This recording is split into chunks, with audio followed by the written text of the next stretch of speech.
ప్రపంచపు వింతల్లోనే ఒకటిగా చెప్పబడుతుంది మధురైలో ఉన్నటువంటి మీనాక్షి పరదేవత యొక్క దేవాలయం. ఇప్పటికీ మధురై క్షేత్రం గురించి ఒక మాట చెప్తారు. అక్కడ ఉండేటటువంటి ప్రజలు వేదనాదంతో మేల్కొంటారు అని. మిగిలిన ఊళ్ళల్లో ఉండేటటువంటి వాళ్ళందరూ పక్షుల యొక్క కూతలతో మేల్కొంటే ఒక్క మధురై క్షేత్రంలో ఉండేటటువంటి ప్రజలు మాత్రం వేదనాదంతో వేదం యొక్క మంత్రముల శబ్దములు చెవిలో పడి మేల్కొంటారు అని. అంత గొప్ప క్షేత్రం. ఆ క్షేత్రానికి మధురై అని పేరు రావడానికి కూడా ఒక ప్రధానమైన కారణం ఉంది. 64 లీలా విలాసములను చూపించినటువంటి శంకరుడు అక్కడ ఒక సిద్ధుడి రూపంలో తిరుగుతూ ఉండేవాడు. ఏమీ తెలియనటువంటి వాళ్ళ ఒక అవధూతల తాను కాశీపట్టణం నుంచి వచ్చినట్టుగా తనకి తాను చెప్పుకుంటూ తాను ఎవరో ఎక్కడి నుంచి వచ్చాడో ఎక్కడ బయట పెట్టేవాడు కాదు. ఆయన మధురై క్షేత్రంలో తిరుగుతూ ఉండేవాడు. ఇప్పటికీ మధురైలో ప్రజలు ఏమని నమ్ముతారంటే, ఎవరైనా వెళ్ళి అక్కడ ఉన్నటువంటి శివలింగం దగ్గర నిలబడి మనసులో ఉన్న కోరిక ఆర్తితో చెప్తే ఆయన వింటాడు అని, విని పరిష్కారం చేస్తాడు అంటారు. అందుకే అది సర్వజనులను ఉద్దేశించి ఉద్ధారకమైన క్షేత్రం కనుకనే మిగిలిన ఏ క్షేత్రంలోనూ కనపడనటువంటి ఒక విశేషం మధురైలో కనపడుతుంది. మధురైలో సుందరేశ్వర స్వామి వారి యొక్క శివలింగం వెనకాతల 27 జ్యోతులు అర్ధచంద్రాకారంగా వెలుగుతూ ఉంటాయి. ఆ 27 జ్యోతులు 27 నక్షత్రములకు ప్రతీకలు. ఆ 27 నక్షత్రాల యొక్క 4 పాదములలో జన్మించినటువంటి సమస్తమైనటువంటి విశ్వములోని జీవ సముదాయము యొక్క ఆర్తిని ఆయన అక్కడ విశ్వనాథుడై వింటూ ఉంటాడు అని. అందుకని 27 నక్షత్రములను అర్ధచంద్రాకారంలో ఉంచుతారు ఆ క్షేత్రంలో. ఇప్పటికీ శంకరుడు అమ్మవారు ఆ క్షేత్రంలో తిరుగుతారు అని ప్రఖ్యాతి ఏమి, అది పరమ సత్యం. వాళ్ళిద్దరూ అక్కడ లింగ రూపంలోకి మీనాక్షి పరదేవత మూర్తి రూపంలోకి ప్రవేశించారు. శంకర భగవత్పాదులు భారతదేశంలో ఉండేటటువంటి అనేక క్షేత్రాలలో విరాజమానమైనటువంటి దేవతలను ఉద్దేశించి స్తోత్రం చేశారు. ప్రపంచపు వింతల్లోనే ఒకటిగా చెప్పబడుతుంది మధురైలో ఉన్నటువంటి మీనాక్షి పరదేవత యొక్క దేవాలయం. అంత గొప్ప దేవాలయం గురించి, ఆ దేవాలయంలో కొలువై ఉన్నటువంటి మీనాక్షి పరదేవత గురించి, సుందరేశ్వర స్వామి వారి గురించి శంకర భగవత్పాదులు 2 చోట్ల స్తోత్రం చేశారు. ఒకసారి మీనాక్షి అష్టకం అన్న పేరుతో చేశారు. ఇంకొక పర్యాయం మీనాక్షి పంచరత్నం అన్న పేరుతో చేశారు. మీనాక్షి పరదేవత స్వరూపం అత్యంత వైభవోపేతమైనటువంటి స్వరూపం. ఆ తల్లి దేవాలయానికి వెళ్ళి ఒక్కసారి అమ్మవారి వంక చూసినంత మాత్రం చేత మన కోసమే ఆవిడ ముందుకి నడిచొస్తూ పలకరించడానికి సిద్ధంగా ఉన్నదా అని మనకు అనిపిస్తుంది. అంత గొప్పగా మనని పలకరించడానికి సిద్ధంగా ఉన్నటువంటి మాతృస్వరూపిణి ఎంత ప్రేమతో చూస్తూ ఉంటుందో అలా చూసేటటువంటి లక్షణం కలిగినటువంటి తల్లి మీనాక్షి పరదేవత. ఆ తల్లి కొలువై ఉన్నటువంటి క్షేత్రం పేరు మధురై. మధురై అన్న పేరు ఆ క్షేత్రానికి ఎందుకు వచ్చింది అంటే, పరమశివుడు అక్కడ ఒక సిద్ధ పురుషుడి యొక్క రూపంలో తిరుగుతుండేవాడు. మధురై క్షేత్రానికి ఒక విశేషం ఉంది. ఏమిటా విశేషం అంటే, శంకరుడికి 64 లీలామూర్తులు ఎలా ఉంటాయో అలాగే మధురై క్షేత్రంలో ఆయన 64 లీలలు చేశాడు. ఇప్పటికీ కూడా ఆ మధురై క్షేత్రంలో 64 లీలలను ప్రదర్శిస్తూ ఉంటారు. మీరు ఏ ఒక్కరోజు అక్కడికి వెళ్ళినా కూడా అసలు ఉత్సవం లేకుండా ఉండదు. అక్కడ వెళ్ళేటటువంటి వాహనం ఎంత పెద్ద వాహనం పెడుతుంది అంటే అసలు సామాన్యంగా దాన్ని బోయిలు మొయ్యడం సాధ్యం కాదు. అందుకే వాహనాన్ని వాహనం మీద పెట్టి తీసుకెళ్తారు. అంత పెద్ద వాహనం మీద పెడుతూ ఉంటారు స్వామి. అక్కడ జరిగేటటువంటి ఉత్సవాలు, అక్కడ జరిగేటటువంటి నాదస్వర సమ్మేళనాలు, అక్కడ జరిగేటటువంటి వేద పఠనాలు, ఇవన్నీ కూడా అసలు మనుషులు మైమరిచిపోయేటట్టుగా ఉంటుంది ఆ క్షేత్రం. ఇప్పటికీ మధురై క్షేత్రం గురించి ఒక మాట చెప్తారు. అక్కడ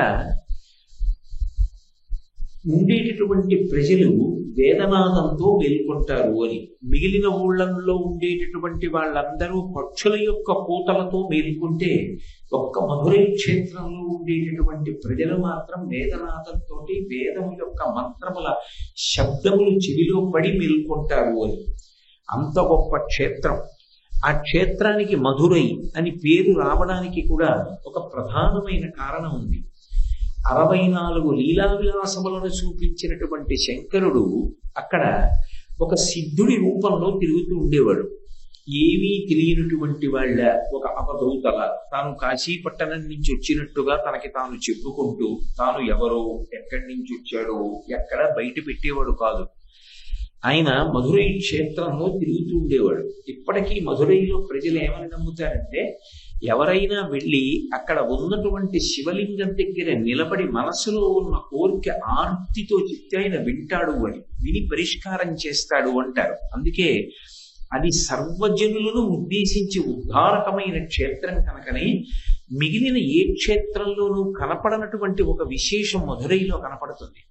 మధురైలో సుందరేశ్వర స్వామి వారి యొక్క శివలింగం వెనకాతల 27 జ్యోతులు అర్ధచంద్రాకారంగా వెలుగుతూ ఉంటాయి. ఆ 27 జ్యోతులు 27 నక్షత్రములకు ప్రతీకలు. ఆ 27 నక్షత్రాల యొక్క 4 పాదములలో జన్మించినటువంటి సమస్తమైనటువంటి విశ్వములోని జీవ సముదాయము యొక్క ఆర్తిని ఆయన అక్కడ విశ్వనాథుడై వింటూ ఉంటాడు అని. అందుకని 27 నక్షత్రములను అర్ధచంద్రాకారంలో ఉంచుతారు ఆ క్షేత్రంలో. ఇప్పటికీ శంకరుడు అమ్మవారు ఆ క్షేత్రంలో తిరుగుతారు అని ప్రఖ్యాతి ఏమి, అది పరమ సత్యం. వాళ్ళిద్దరూ అక్కడ లింగ రూపంలోకి, మీనాక్షి పరదేవత మూర్తి రూపంలోకి ప్రవేశించారు. అక్కడ ఆయన సిద్ధ పురుషుడై తిరుగుతున్నటువంటి సందర్భంలో ఆయన యొక్క పొరుగైన జుట్టు చివరి నుంచి అమృత బిందువులు పడ్డాయి ఆ ఊరంతా కూడా. ఎందుచేత అంటే ధవళవపుషమిందూర్మండలే సందివిష్టం భుజగవలయహారం భస్మదిగ్ధాంగమీశం మృగయ పరశుపాణిం చారు చంద్రార్థమౌళిం హృదయ కమల మధ్యే సంతతం చింతయామి అంటారు. చంద్రుడిలో కరిగి పడుతున్నటువంటి అమృతం శంకరుడి మీద పడుతుందని ఆయన ఇలా 2 చేతులతో ఆ అమృతాన్ని పట్టుకుని మీద పోసుకుంటూ ఉంటాడని, అలా మీద 2 చేతులతో పోసుకుంటూ కింద 2 చేతులతో మళ్ళీ అమృతాన్ని పట్టుకుంటాడని, ఖాళీ అయిన పాత్రలు కిందకి దింపితే కింది చేతులతో ఎత్తి మళ్ళీ అమృతం పోసుకుంటాడని. యజుర్వేదంలో కూడా లింగస్వరూపం ఎలా ఉంటుంది అంటే, ఆపాతాళ నభస్థలంత భువన బ్రహ్మాండమా విస్ఫుర జ్యోతి స్ఫటికలింగమౌళి విలసత్పూర్ణేందు ఆప్తామృతై అస్తూకాప్లుతమేకమీశమనిశం రుద్రానువాకాంగ్యపన్ ధ్యాయేదీప్సిత సిద్ధై ధ్రువపదం విప్రోభిషించేచ్చివం బ్రహ్మాండ వ్యాప్తదేహ దశిత హిమరుచాభాసమానాభుజంగై కంఠే కాళాః కపర్దాః కలిత శశి కలశ్చండ కోదండహస్తాః త్రిక్షా రుద్రాక్షమాలా సులలిత వపుష శాంభవామూర్తివేదాః రుద్రాశ్రీ రుద్రసూక్త ప్రకటిత విభవ ప్రయచ్ఛాను సౌఖ్యం అని యజుర్వేదంలో ఆ రుద్రాధ్యాయం చదివే ముందు ప్రార్థనా శ్లోకాలుగా చెప్తారు. అందులో కూడా పాతాళ లోకం నుంచి ఆ పైన ఉండేటటువంటి అంతరిక్షం కన్నా పై వరకు పెరిగిపోయినటువంటి శివలింగం యొక్క చివరి భాగం చంద్రుడి నుంచి కడిగి పడేటటువంటి అమృతధారలతో కలిసిపోతూ ఉంటుంది అని. సిద్ధ పురుషుడుగా శంకరుడు మధురై క్షేత్రంలో ప్రవేశించి నడయాడుతున్నటువంటి సందర్భంలో కూడా ఆయన కేశపాశం అమృతంతో తడిసి ఆ జుట్టు చివరి నుంచి ఆ అమృత బిందువులు ఆ క్షేత్రం అంతా పడ్డాయి. అలా పడ్డాయి కాబట్టి ఆ క్షేత్రానికి మధురమైనటువంటి అమృత బిందువుల చేత తడిసింది కాబట్టి మధురై అని పేరు వచ్చింది. అక్కడ ఎన్నో పర్యాయాలు సిద్ధపురుషుడిగా ఆయన దర్శనమిచ్చి మాట్లాడాడు కూడా. ఒకానొకప్పుడు ఆయన అక్కడ పరిపాలన చేస్తున్నటువంటి పాండ్యరాజుకి దర్శనమిచ్చాడు. ఈ సిద్ధపురుషుడుగా తిరుగుతున్నటువంటి శంకరుడు అప్పుడప్పుడు అనుగ్రహించాలి అనుకుంటే ఏ ప్రార్థన చేయకపోయినా ఆర్తితో ఉన్న వాళ్ళ వంక చూసి వాళ్ళ యొక్క కోరికలు తీరుస్తూ ఉండేవాడు. ఇది విన్న రాజు అసలు ఈ సిద్ధ పురుషుడు ఎవరో తెలుసుకోవాలని సపరివారంగా బయలుదేరి ఆయనని అన్వేషిస్తూ వచ్చాడు. శంకరుడు తిన్నగా దేవాలయంలోకి వెళ్ళిపోయి దేవాలయం యొక్క గోడలో ఒక చోట ఏనుగులు చెరుకు కర్రలు పట్టుకుని కనపడతాయి. ఎందుచేత అంటే అష్టదిగ్గజములు మోస్తున్నటువంటి ప్రాకారం కింద ఉంటుంది మధురైలో ఉన్నటువంటి శివాలయం. అది ఇంద్రవిమానం. ఆ 8 దిగ్గజములు మోస్తుంటాయి. అక్కడ ఉన్నటువంటి ఆ విమానాన్ని అంతటినీ కూడా పరమాద్భుతంగా ఉంటుంది, చూసి తీరాలి. అసలు ఆ అష్టదిగ్గజములు కుంభస్థలం మీద మోసేటటువంటి ఆ విమానం యొక్క తీరు.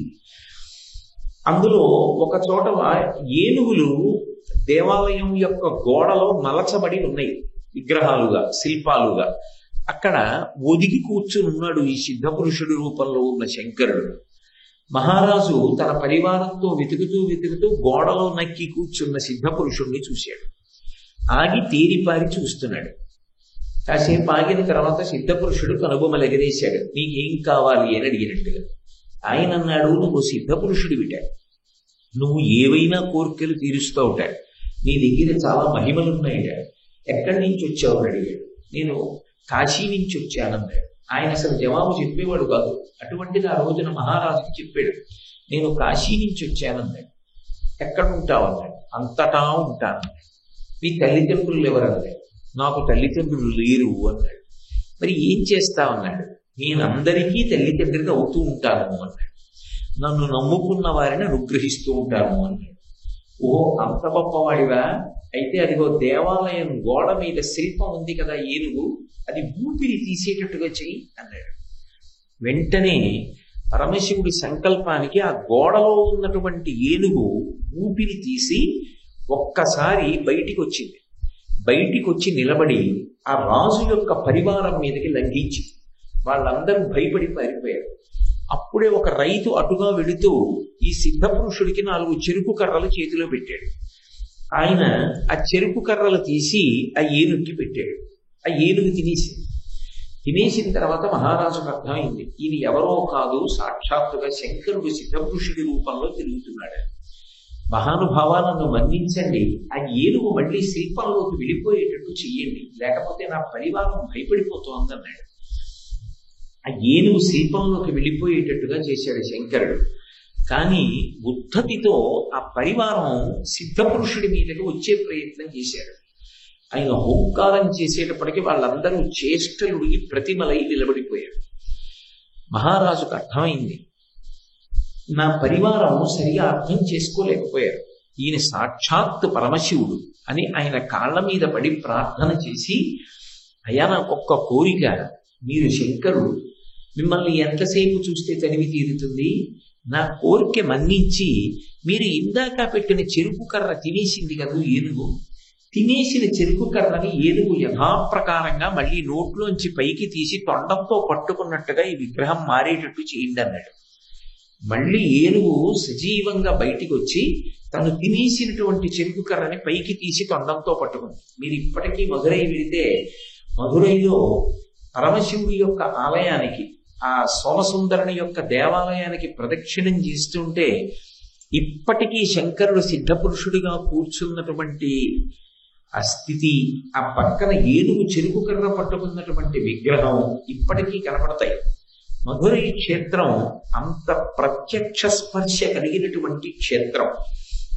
బహుశా నాకు తెలిసి ఉన్నంత వరకు భారతదేశం మొత్తం మీద ఎక్కడా కూడా శంకరుడు చూపించినటువంటి 64 లీలలు ఏవైతే ఉన్నాయో, మధురైలో చూపించినటువంటి ఆ 64 లీలలని కూడా మళ్ళీ యథాప్రకారంగా ప్రదర్శించేటటువంటి క్షేత్రం మధురై ఒక్కటే. అంత గొప్ప క్షేత్రం. అక్కడే ఇంద్రుడి యొక్క కోరిక తీరింది. అక్కడే అమ్మవారు మీనాక్షి పరదేవత అన్న పేరుతో అవతరించింది. అవతరించడానికి కూడా కారణం ఏమిటి అంటే, మధురై క్షేత్రానికి దూరంగా ఒక సామాన్యురాలు, ఒక అమాయకురాలైనటువంటి అతివ ఉండేది. ఆమె పేరు ఇచ్ఛాంబ. ఆవిడికి ఒక ఇచ్ఛ కలిగింది, ఒక కోరిక. ఏమిటా కోరిక అంటే, పార్వతీదేవి నా కడుపున పుట్టాలి, నేను పార్వతీదేవిని పిల్ల అని పెంచాలి. పార్వతీదేవి ఆకుపచ్చగా ఉంటుంది, దుర్గమ్మ నీలంగా ఉంటుంది, గౌరమ్మ పచ్చగా కానీ తెల్లగా కానీ ఉంటుంది, కాళీ నల్లగా ఉంటుంది. నాకు పార్వతి కుమార్తెగా రావాలి. ఆ వచ్చినటువంటి పార్వతిని నేను నా బిడ్డ అన్న భావనతో, ఆ ప్రేమతో పెంచి పెద్ద చెయ్యాలి. నా కోరిక తీరాలి అని చెప్పి ఆవిడ మధురై క్షేత్రానికి వెళ్ళినట్టయితే తప్పకుండా శివానుగ్రహం కలిగి నాకు పరదేవత కుమార్తెగా వస్తుంది అని విశ్వసించి మధురై క్షేత్రాన్ని చేరుకుని కొంతకాలం ఘనపదార్థాన్ని స్వీకరిస్తూ తపస్సు చేశాను. కొంతకాలం అయిన తర్వాత ఘనపదార్థం కూడా వదిలిపెట్టి ద్రవ పదార్థాన్ని స్వీకరించింది. మరికొంతకాలం అయిన తర్వాత ద్రవ పదార్థాన్ని కూడా విడిచిపెట్టేసి కేవలం వాయుభక్షణం చేస్తూ శరీరాన్ని నిలబెట్టుకునే ప్రయత్నం చేసింది. కానీ శుష్కించిపోయినటువంటి శరీరం ఒకనాడు పతనమైపోవడానికి సిద్ధమైంది. పార్వతీదేవి ఆమెకు ధ్యానమునందు గోచరమై, నేను నీకు వచ్చే జన్మలో కుమార్తెగా వస్తాను, నీ వచ్చే జన్మలో నీకు నేను కుమార్తెగా వస్తానని వరం ఇచ్చింది. ఆ వరం ప్రకారంగానే పార్వతీదేవి మలయధ్వజ పాండ్యన్ అని పేరు కలిగినటువంటి మహారాజు మధురై క్షేత్రాన్ని పరిపాలిస్తున్నటువంటి రోజులలో ఆయనకి భార్యగా కాంచనమాలగా ఇచ్ఛాంబ వచ్చింది. మీరు సరిగా అర్థం చేసుకుంటున్నారనుకుంటున్నాను. ఇచ్ఛాంబ పార్వతీదేవి కుమార్తెగా రావాలని కోరుకుని తపస్సు చేసి శరీరం విడిచిపెట్టి మరుజన్మలో కాంచనమాల అన్న పేరుతో మధురైని రాజధానిగా చేసుకుని రాజ్య పరిపాలన చేస్తున్న మలయధ్వజ పాండ్యన్కి భార్య అయింది. వాళ్ళకి చాలా కాలం సంతానం లేదు. కాబట్టి మలయధ్వజ పాండ్యన్ కాంచనమాల కలిసి ఒకానొకప్పుడు పుత్రకామేష్టి చేశారు. ఆ పుత్రకామేష్టి జరుగుతూ ఇక పూర్ణాహుతి దగ్గరికి వచ్చింది. పూర్ణాహుతి దగ్గరికి వచ్చేటప్పటికి అకస్మాత్తుగా ఆ అగ్నికుండంలోంచి ఒక 3 సంవత్సరముల వయసు ఉన్నటువంటి పిల్ల పైకి లేచి, ఆమె ఆకుపచ్చని వర్ణంతో ఉంది. ఇప్పుడు మీరు ఈ వెనక అవనిక మీద ఎలా చూస్తున్నారో అలా ఆకుపచ్చటి రంగుతో ఉండి వైజయంతిమాల అంటారు. వైజయంతిమాల అంటే కంఠం నుంచి పాదాల వరకు తగులుతుంది అని అగ్ని పురాణం. శ్రీ మహావిష్ణువు ధరిస్తారు అని. అటువంటి ఆభరణ విశేషాలతో కూడుకున్నటువంటి పిల్లగా అవతరించి కనురెప్ప వెయ్యకుండా ఎప్పుడూ ఆ బ్రహ్మకీటజనని అయి సమస్త భూతములకు తల్లి అయి కాపాడేటటువంటి మీనాక్షి తత్వమును సంతరించుకున్న పరదేవతా స్వరూపమై ఆ పిల్ల ఆ అగ్నికుండంలోంచి పైకి లేచి అక్కడ ఉన్నటువంటి రాజుగారి భార్యగా ఈ జన్మలో ఉన్నటువంటి కాంచనమాల యొక్క తొడ మీద కూర్చుని వెనక్కి తిరిగి గడ్డం పట్టుకుని అమ్మా అంది. ఓ తల్లి అనుగ్రహించింది. గత జన్మలో నేను పార్వతీదేవి నాకు కుమార్తెగా రావాలని కోరుకుంటే మీనాక్షి పరదేవతా స్వరూపమై అగ్నికుండము నుండి ఆవిర్భవించి నా తొడ మీద కూర్చుని నన్ను అమ్మా అని పిలిచి అనుగ్రహించింది అని కాంచనమాల మురిసిపోయింది. అందుకే మధురై క్షేత్రం బాలారూపంతో వెలిసినటువంటి క్షేత్రం. అటువంటి అమ్మవారు పరమ సంతోషాన్ని ఇచ్చింది తల్లిదండ్రులకి. మలయధ్వజ పాండ్యన్ ఆయన భార్య కాంచనమాల ఎంతో సంతోషంగా పిల్ల వంక చూశారు. చూసినప్పుడు ఆ పిల్ల యొక్క శరీరంలో సామాన్యులకు ఉండనటువంటి రీతిలో ఒక విశేషం, ఒక విచిత్రం గోచరించింది. ఆమె యొక్క వక్షోభాగమునందు 3 స్తన్యములున్నాయి. అది చూసి రాజు ఆశ్చర్యచకితుడయ్యాడు. ఇదేమి ఇలా ఉంది పిల్లకి, ఇది అసాధారణమని ఎవరు వివాహం చేసుకోరే అని. అప్పుడు అశరీరవాణి పలికింది, ఈ పిల్లకి 3 స్తనములు ఉండడానికి కారణం ఈమె యొక్క భర్త ఎవరో తెలుసుకునే ప్రయత్నం నువ్వు చెయ్యక్కర్లేదు. ఈ పిల్ల ఏ పురుషుడి ముందు నిలబడినప్పుడు ఒక స్తన్యము అదృశ్యమై అందరు స్త్రీలలా 2 స్తన్యములతో ఉంటుందో ఆయనయే ఈమె యొక్క భర్త. అప్పుడు నువ్వు చాలా సంతోషంగా వాళ్ళిద్దరికీ వివాహము చేయవచ్చు. కాబట్టి ఈమె పార్వతీదేవి. పరమశివుడి యొక్క దర్శనము ఈమె పొందగానే ఈమె యొక్క 3వ స్థలము అంతర్ధానమై 2 స్థలములతో ఉంటుంది అని అశరీరవాణి పలికింది. కొడుకులు లేరు ఎలా అని ఆలోచించినటువంటి రాజు అశరీరవాణి యొక్క వాక్కును అనుసరించి ఈ పిల్లకే అస్త్ర విద్యలన్నీ నేర్పించి పెంచి పెద్ద చేశాడు. అపూర్వమైనటువంటి పరాక్రమంతో ఆ పిల్ల ఈ భూమండలాన్ని అంతటినీ జయించి అనేక లోకములను జయించి ఇంద్రలోకం మీదకి యుద్ధానికి వెళ్ళి మహేంద్రుణ్ణి గెలిచింది. మహేంద్రుణ్ణి గెలిస్తే మహేంద్రుడు కదంబ వృక్షాన్ని బహూకరించాడు దేవలోకంలోంచి. దేవలోకంలో దేవేంద్రుడు బహూకరించినటువంటి కదంబ వృక్షం ఏదుందో ఆ కదంబ వృక్షాన్ని మీనాక్షి పరదేవత మధురై క్షేత్రానికి తీసుకొచ్చింది. ఆ కదంబ వృక్షమే ఇప్పటికీ మధురై క్షేత్రంలో స్థల వృక్షం. ఇప్పటికీ మధురై దర్శనానికి వెళ్ళినప్పుడు ఆ క్షేత్రంలో తిరుగుతుంటే స్థల వృక్షము అని కదంబాన్ని చూపిస్తారు. ఆ కదంబ వృక్షం ఒకనాడు మీనాక్షి పరదేవత ఇంద్రలోకానికి వెళ్ళి ఇంద్రుణ్ణి గెలిచినప్పుడు, ఇంద్రుడు బహూకరించినప్పుడు తీసుకొచ్చినటువంటి కదంబ వృక్షం. ఆ తల్లి తర్వాత కైలాసం మీదకి వెళ్ళింది. కైలాసం మీద దండయాత్రకి వెళ్ళినప్పుడు ప్రమదగణాలన్నీ కూడా ఆమెను గెలవలేకపోయాయి. శంకరుడు వచ్చినది ఎవరో తెలియదు, ఆయనకి సర్వజ్ఞుడు, ఈశాన సర్వ విద్యానాం ఈశ్వర సర్వభూతానాం బ్రహ్మాధిపతి బ్రహ్మణోధిపతి బ్రహ్మా శివోమి అస్తు సదాశివో. ఈమెకి కళ్యాణ గడియ దగ్గరికి వచ్చింది అని తెలుసుకున్నటువంటి శంకరుడు తాను ధనస్సు చేత పట్టి యుద్ధానికి వచ్చాడు. శంకరుడి వంక చూసి ఆ బింటినారి సారించబోయింది. ఆయన వంక చూసేటప్పటికీ ఆమె యొక్క 3వ స్థలం అదృశ్యమైపోయింది. ఈయనయే నా భర్త అని తెలుసుకున్నటువంటి తల్లి అపారమైనటువంటి సంతోషాన్ని పొంది పులకాంకురములతో ఆయన ముందు నిలబడింది. నీటికి 8వ నాడు నేనే మధురై క్షేత్రానికి వచ్చి నిన్ను వివాహం చేసుకుంటాను, నువ్వు నేను కలిసి రాజ్య పరిపాలన చేద్దాం అని శంకరుడు కైలాస పర్వతం నుంచి ప్రమదగణాలతోటి, ఋషిగణాలతోటి, దేవతాగణాలతోటి ఒకనాడు హిమవంతుని యొక్క కుమార్తెగా వచ్చినప్పుడు హిమవత్ పర్వతం మీద ఎలా పార్వతీ కళ్యాణం జరిగిందో అలా మధురై క్షేత్రానికి బయలుదేరి వచ్చి ఆ మీనాక్షి పరదేవతని వివాహం చేసుకున్నాడు. కానీ అనువంశికంగా రాజ్య పరిపాలన మాత్రం పరంపరాగతంగా వచ్చినది కాబట్టి మీనాక్షి పరదేవతయే అక్కడ పరిపాలకురాలు. ఆమె పరిపాలిస్తుంటుంది. సోమసుందరుడు ఆమెకి సహాయం చేస్తూ ఉంటాడు. అందుకే స్త్రీ యొక్క వైభవం ప్రకాశించిన ఇంటిని మీనాక్షి గృహంతో పోలుస్తూ ఉంటారు. అక్కడ ఆమె పరిపాలకురాలు. విచిత్రం ఏమిటంటే పార్వతీదేవిగా ఆవిడికి తీరని కోరికలు కూడా తీర్చుకున్న క్షేత్రం ఏది అంటే మధురై. ఎందుకని అంటే పార్వతీదేవికి సుబ్రహ్మణ్యేశ్వర స్వామి వారికి తల్లి కావాలి అని కోరిక. కానీ సనత్కుమారుడు సుబ్రహ్మణ్యుడిగా పరమశివుని యొక్క కడుపున కుమారుడిగా పుట్టడానికి అంగీకరించినప్పుడు స్త్రీ గర్భవాసాన్ని అంగీకరించలేదు. ఆవిడ ఎంత పార్వతీదేవి అయినా నేను ఆవిడ గర్భవాసం చెయ్యను అన్నాడు. నా గర్భవాసం చేయకపోతే పరమశివుని యొక్క కుమారుడిగా వచ్చినా నాకు అమ్మ అన్న తృప్తి ఎలా మిగులుతుంది?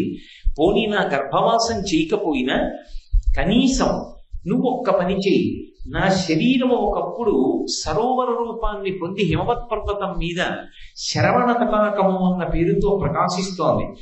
చివర ఆవిర్భావ సమయంలో ఆ శరవణ తటాకంలోంచి పైకి వస్తే నా శరీరము నుండే నువ్వు ఉత్పాదనమైనట్టు అవుతుంది, నాకు తృప్తిగా ఉంటుంది అని పార్వతీదేవి త్రిపుర రహస్యంలో ఈ విషయం చెప్తారు.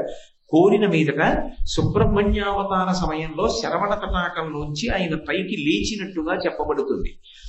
ఆ అవతారంలో తల్లి గర్భం ధరించినట్టు కానీ, ఆమె ప్రసవ వేదన పొందినట్టు కానీ, ఆమె కుమారుణ్ణి కన్నట్టు కానీ కనపడదు.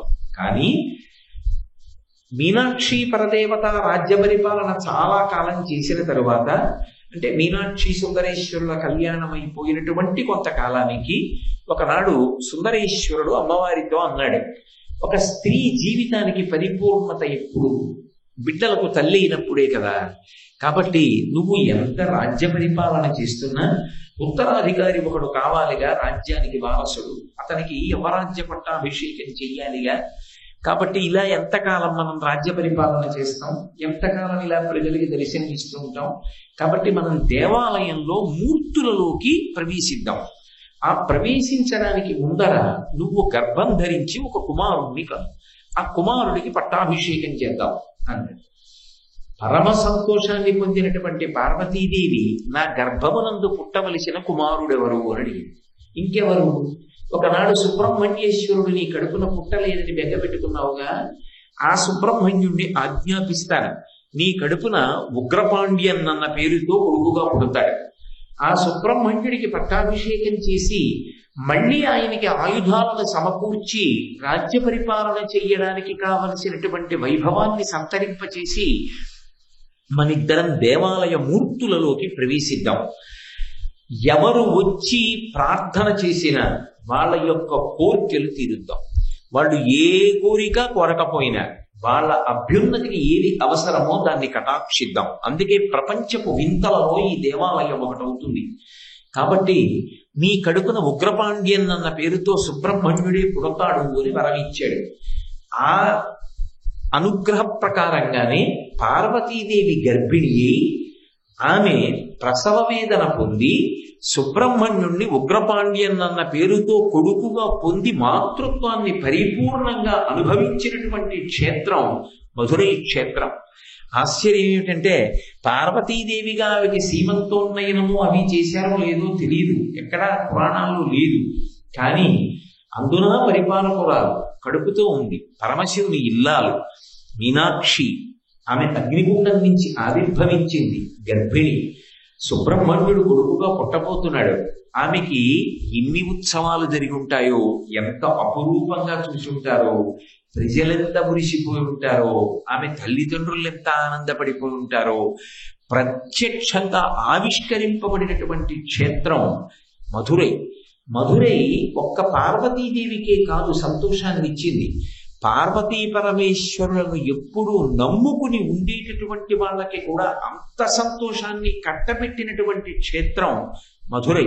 నేను ఈ మాట ఎందుకంటున్నానంటే మీనాక్షి కళ్యాణం జరగవలసినటువంటి సందర్భం వచ్చింది. నేను ఇందాక మీతో మనవి చేశాను కదా, కైలాస పర్వతం మీద శంకరుడు పార్వతీదేవికి దర్శనమిచ్చినప్పుడు 3వ స్థలం అదృశ్యమైతే వాళ్ళిద్దరికీ కళ్యాణం జరగాలి అని నిర్ణయమై ఆ నాటి నుండి 8వ నాటికి మధురై చేరుకుని పార్వతీ పరమేశ్వర కళ్యాణం సంభవించింది. ఆ మీనాక్షి కళ్యాణం జరుగుతున్నప్పుడు కొన్ని విశేషాలు జరిగాయి. అందులో వ్యాఘ్రపాదుడు పతంజలి ఎప్పుడు చిదంబర క్షేత్రంలోనే ఉంటారు. వ్యాఘ్రపాదుడు ఒక ఋషి, ఆయనకు ఒక అలవాటు ఉంది. తేనెటీగ కూడా వాలనటువంటి పువ్వుల్ని కోసి తీసుకొచ్చి శంకరుడికి ప్రదోష వేళలో పూజ చేస్తాడు. దానికోసమని సమీపారణ్యాలలో తిరుగుతుండేవాడు. తిరుగుతుండగా ఆయన కాళ్లలో ముళ్ళు దిగి రాళ్లు గుచ్చుకొని ఆ అరికాళ్ళన్నీ కూడా చిత్రమైపోయేవి. శంకరుడు చూసి చాలా జాలి పొంది, ఇక పైన నీ కాళ్ళు ఇలా ఇబ్బంది పడకుండా నీ పాదములను వ్యాఘ్రపాదములు చేస్తున్నాను. పాదములు పెద్ద పులి పాదాలు ఉంటాయి. స్వేచ్ఛగా అరణ్యాల్లోకి వెళ్ళి పువ్వులు తెచ్చి నీ కోరిక ప్రకారం ప్రదోషంలో నాకు పూజ చేయమన్నాడు. కాబట్టి ఆయన అరణ్యాలలోకి వెళ్ళి పువ్వులు కోసి తెచ్చి సాయంకాలం వేళ చిదంబరంలో పూజ చేస్తాడు. చిదంబరం కనక సభ. ప్రతిరోజు ప్రదోష వేళలో నటరాజస్వామి నర్తనం చేస్తాడు. అందుకే చిదంబర క్షేత్రంలో ప్రధాన దర్శనం ఏమిటి అంటే నటరాజస్వామి. ఆయన ప్రారంభం చేశాడు నాట్యం అనడానికి గుర్తు ఏమిటంటే, అర్చకులు గొప్పగా మంగళవాద్యాలు మ్రోగించి పెద్ద హారతి ఎత్తుతారు నటరాజస్వామికి. అది ఖచ్చితంగా ప్రదోషం మేడకెత్తుతారు. మొన్న మేము ఆ ప్రాంతం మీదుగా ఒక శుభకార్యానికి వెళ్ళినప్పుడు ఆ ప్రదోష వేళ ఆ హారతికి చిదంబరంలో నటరాజస్వామి గారి ముందు ఉండాలి అని సంకల్పం. వెళ్ళగలమా ఏమో ప్రయత్నం చేసి పరిగెత్తాం, నేను గోపాలకృష్ణ గారు మేమందరం. ఇలా మేము వెళ్ళి నటరాజస్వామి గారి ముందు నించున్నాము. హారతి ప్రారంభమై ఖచ్చితంగా సంధ్యారంభ విజృంభితం అని ఆ ప్రదోష వేళలో నటరాజస్వామికి హారతిస్తారు. అది అపురూపమైనటువంటి దర్శనం చిదంబరంలో. ఆ చిదంబరంలో ప్రదోష వేళలో శంకరుడి యొక్క నృత్యం పూర్తయితే తప్ప పతంజలి అలాగే ఈ వ్యాఘ్రపాదుడు కూడా భోజనం చెయ్యరు. వాళ్ళిద్దరూ తాండవం చూసిన తరువాత భోజనం చేస్తారు. అది వాళ్ళ అలవాటు. పగలంతా ఉపవాసం ఉంటారు. ఈ వ్యాఘ్రపాదుడేమో పువ్వులు పట్టుకుని వస్తాడు. పతంజలి గొప్ప యోగశాస్త్ర విద్వాంసుడు, ఆయన మహాభాష్యకర్త, ఆయన శివధ్యానంలో ఉంటాడు. ఇద్దరూ సాయంకాలం వేళ ఏ వాద్య గోష్ఠిలోనూ పాల్గొనరు. దేవతలందరూ వచ్చి వాద్యాలు మ్రోగిస్తారు. ఒక్క పతంజలి వ్యాఘ్రపాదుడు మాత్రం కదలకుండా రెండు పక్కల నిలబడి చూస్తూ ఉంటారు. ఇప్పటికీ కాంచీపురంలో ఏకాంబరేశ్వర దర్శనం చేసుకుని బయటికి వచ్చి ఎడం పక్కన చూస్తే నటరాజస్వామి వారి యొక్క ప్రాంగణం ఉంటుంది. అందులో వ్యాఘ్రపాదుడు పతంజలి ఇద్దరు పక్కన ఉంటారు. చిదంబరంలో అయితే వ్యాఘ్రపాదుడికి ఒక దేవాలయమే ఉంది, అది ఉపాలయం. ఎందుకంటే అక్కడే ఉంటాడే, ఉండి రోజు పువ్వులు తెస్తాడు. అటువంటి వ్యాఘ్రపాదుడు పతంజలి చిదంబరం వదిలిపెట్టి ఎక్కడికి వెళ్ళరు. వాళ్ళ భయం ఏమిటంటే చిదంబరం వదిలిపెట్టి వెళ్ళిపోతే సాయంకాలం అయిపోతుంది, సాయంకాలం అయిపోతే మనకి ఆ నాట్యం చూడడానికి అవకాశం ఉండదు, అందుకని మనం ఎక్కడికి వెళ్ళొద్దని వాళ్ళు ఏ క్షేత్రానికి వెళ్ళరు, ఏ ఉత్సవానికి వెళ్ళరు. అటువంటి వాళ్ళు మధురైలో మీనాక్షి సోమసుందరుల కళ్యాణం జరుగుతుంటే వీళ్ళిద్దరు వెళ్ళారు. మనం రోజు ఏ స్వామివారి తాండవం చూస్తామో ఆ స్వామివారి కళ్యాణం. పైగా అక్కడ తిరుగు అడుగుతాడు ఇక పైన మధురై క్షేత్రంలో. అమ్మ మీనాక్షి అన్న పేరుతో రాజ్య పరిపాలన చేస్తోంది, అందరికీ దర్శనమిస్తోంది. ఆవిడ సామాన్యమైన స్త్రీలా ఆమె తిరుగుతూ ఉంటుంది. అటువంటి క్షేత్రానికి మనం వెళ్ళకపోతే ఎలా అని బయలుదేరి ఇద్దరూ కూడా మీనాక్షి కళ్యాణానికి వచ్చారు. ఈ మీనాక్షి కళ్యాణానికి వస్తే కన్యాదానం ఎవరు చేయించాలి? మలయధ్వజ పాండ్యన్ ఎంత మీనాక్షి పరదేవతకి తండ్రి అయినా శంకరుడే వచ్చి నిలబడితే కన్యాదానం చేయడానికి నా అల్లుడన్న భావనతో పీటల మీద కూర్చుని నేను కన్యాదాతని అనగలిగినంత ధైర్యాన్ని పొందలేకపోయాడు. మరి ఎవరు రావాలప్పుడు కన్యాదానానికి? అంటే మధురై పక్కనే తిరుప్పకుండ్రం అనే క్షేత్రం ఉంది. అది అసలు నిజానికి సత్యగిరి అంటారు, అది శైవ క్షేత్రం యథార్థమునకు. దాని మీద సుబ్రహ్మణ్యేశ్వర స్వామి గారు వెలిసి ఉంటారు. అక్కడ ఆయన దేవసేనని వివాహం చేసుకున్నాడు. నారద మహర్షి వచ్చి అక్కడ వివాహం చేయించారు. పరమాద్భుతమైనటువంటి క్షేత్రం అది, చాలా విశేషంగా ఉంటుంది. కారణం ఏంటంటే మీరు ఇలా ఎదురుగుండా నిలబడితే దర్శనానికి వల్లీ దేవసేన సమేత సుబ్రహ్మణ్యుడు ఉంటాడు. సుబ్రహ్మణ్యుడి పక్కన దుర్గమ్మ ఉంటుంది, దుర్గమ్మ పక్కన గణపతి ఉంటారు, గణపతికి యువతల పరమశివుడు ఉంటారు. వాళ్ళు ముగ్గురు ఒక వరుస క్రమంలో ఉంటారు. ఇలా ఎదురుకుండా నిలబడ్డారనుకోండి, వల్లీ దేవసేన సమేత సుబ్రహ్మణ్యుడు, ఆయన పక్కన దుర్గమ్మ, దుర్గమ్మ పక్కన గణపతి ఉంటారు. ఇటు పక్కకి పరమశివుడు ఉంటాడు, ఎదురుగుండా వాళ్ళుంటే శివుడు ఇలా ఉంటాడు, శివుడికి అభిముఖంగా విష్ణు ఉంటారు. ఇక్కడ వేరే చిన్న గుడి ఉంటుంది, ఆ గుడిలో విష్ణు ఉంటారు, ఇటు శివుడు ఉంటారు. శివుడు కేశవుడు ఒకరినొకరు చూసుకుంటూ ఉంటారు. మరి అమ్మకి కళ్యాణం మీనాక్షి పరదేవతకి. నారాయణి, నారాయణుడు అన్నగారు కదూ, మరి శ్రీ మహావిష్ణువు బయలుదేరకపోతే ఎలా కన్యాదానం చేయడానికి? అందుకని ఈ క్షేత్రం నుంచి పెడతాడు శ్రీ మహావిష్ణువు. ఇప్పటికీ ప్రతి సంవత్సరం మీనాక్షి కళ్యాణానికి తిరుప్పకుండ్రం నుంచే శ్రీ మహావిష్ణువు ఊరిరుగుతూ మధురై చేరుకుంటారు. మధురై చేరుకుని మధురైలో కన్యాదానం చేస్తారు.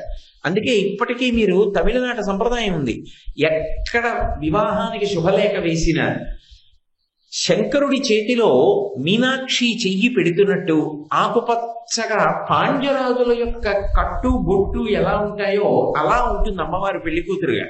పుట్టింటి వైభవం ఇక్కడున్న మూర్తి కాదు, అది పెళ్లి కూతురుగా ఉన్న మూర్తి ఉంటుంది. చాలా ఆశ్చర్యకరంగా ఉంటుంది, భలే ఉంటుంది ఆ తల్లి వైభవం. అది చిన్న పిల్లల ముద్దులొలుకుతూ సిగ్గుపడిపోతూ ఉంటుంది.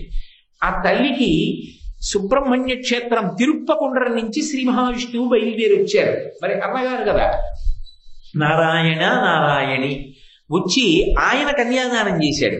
ఈ కన్యాదానం చేసే సమయంలో ఏమైందంటే, హిమవంతుడు ఒకనాడు తన కుమార్తె అయినటువంటి హైమవతి పార్వతీదేవి యొక్క వివాహం చేసినటువంటి సందర్భంలో అందరూ బయలుదేరి వచ్చేస్తే భూమి ఎలా బరువెక్కిపోయిందో అలా అన్ని గణములు బయలుదేరి మధురై వచ్చేసాయి. ఆ మధురై వచ్చేయడంలో ఆ కళ్యాణము, ఆ వేడుక, భోజనాలు, ఈ హడావిడి ఇవన్నీ అయ్యేటప్పటికీ సాయంకాలం అయిపోయింది. సాయంకాలం అయిపోయింది అని గమనించారు పతంజలి వ్యాఘ్రపాదుడు. వాళ్ళు పెళ్లి భోజనం చేయరు. ఎందుకని? వాళ్ళు తాండవం చూస్తే గానీ భోజనం చేయరు. శివుడికి బాధ ఏమిటి? వాళ్ళిద్దరూ అత్యంత భక్తులు మీనాక్షి పరదేవతకి కూడా. పార్వతీదేవి కదా, పిల్లలిద్దరు అన్నం తినకపోతే వాళ్ళకి ఏం తృప్తిగా ఉంటుంది? వాళ్ళిద్దరిని పిలిచి శంకరుడు అన్నాడు, రే మీ ఇద్దరు అన్నం తినండిరా, పెళ్లి భోజనం చేయకపోతే ఎలా అంటే ముఖం ముడుచు కూర్చున్నారు. ఏమలా కూర్చున్నారన్నాడు. ప్రదోష వేళ చిదంబరంలో నువ్వు కనక సభలో తాండవం చేసేస్తూ ఉంటావు. ఈ పాటికి నేను ప్రదోషంలో పూజ చేసి తాండవం చూడాలి. తాండవం చూడకుండా అన్నం తిన్నాం. ఇవాళ పొరపాటు అయిపోయింది, ఇక్కడ ఉండిపోయాను. నీ కళ్యాణం కదా అని వచ్చేసాను. కళ్యాణం చూశాను, సంతోషం, కానీ తాండవం చూడలేదు. అందుకని భోజనం లేదు. అయ్యి బాబోయ్, భోజనం చేయకపోతే ఎలాగరా? భోజనం చేయండి అన్నాడు శంకరుడు. కుదరదు, నేను భోజనం చేయాలంటే నువ్వు తాండవం చెయ్యండి. అది కనక సభ, అక్కడ తాండవం చేశాను. ఇప్పటికీ మీరు చిదంబరం పెడితే, మొన్ననే మేము వెళ్ళి దర్శనం చేసి వచ్చాం. ఆ పరమాద్భుతం. కాళిక పోటీ పడింది శంకరుడితో. పరమశివుడు ఆఖరికి ఏం చేశాడంటే, కుంకము భరిణిలో కాలి బొటన వేలు నొక్కి పైకెత్తి బొట్టు పెట్టాడు. ఇంతెత్తున కాలు పైకెత్తి ఆవిడికి బొట్టు పెట్టి కాలెత్తాడు. స్త్రీ సహజంగా వాళ్ళకున్న పరిమితుల చేత అలా చెయ్యలేరు కాబట్టి కాళీస్వరూపం పరమశివుడితో సమానంగా నాట్యం చేయలేక ఆగిపోయింది. అక్కడ కూడా న్యాయ నిర్ణేత శ్రీ మహావిష్ణువు. అప్పుడు నటరాజుగా పట్టాభిషేకం చేశారు. ఆ నటరాజుగా కనక సభలో తాండవం చేస్తాడు. చిదంబరం కనక సభ. ఆ కనక సభలో తాండవం చేయాలి కాబట్టి అక్కడ చేస్తాను తాండవం. ఇక్కడ ఎలా చేస్తాను? మధురైలో. పైగా ఇప్పుడే పెళ్ళయింది, ఇప్పుడు తాండవం ఏమిటి, బాగుండదన్నాడు శివుడు. అలా కుదరదు, నీ తాండవం చూడడానికి పెట్టి పుట్టాలి. హిమవంతుని యొక్క కూతురిగా హైమవతిగా వచ్చినప్పుడు పెళ్లికి వచ్చారు, నీ తాండవం చూడలేదు. మధురైలో ఏం జరగాలంటే నీ పెళ్లి తర్వాత తాండవం జరగాలి. జరగడం కాదు, ప్రతిరోజు జరగాలి. ప్రతిరోజు నువ్వు ఇక్కడ కూడా తాండవం చేయాలన్నాడు.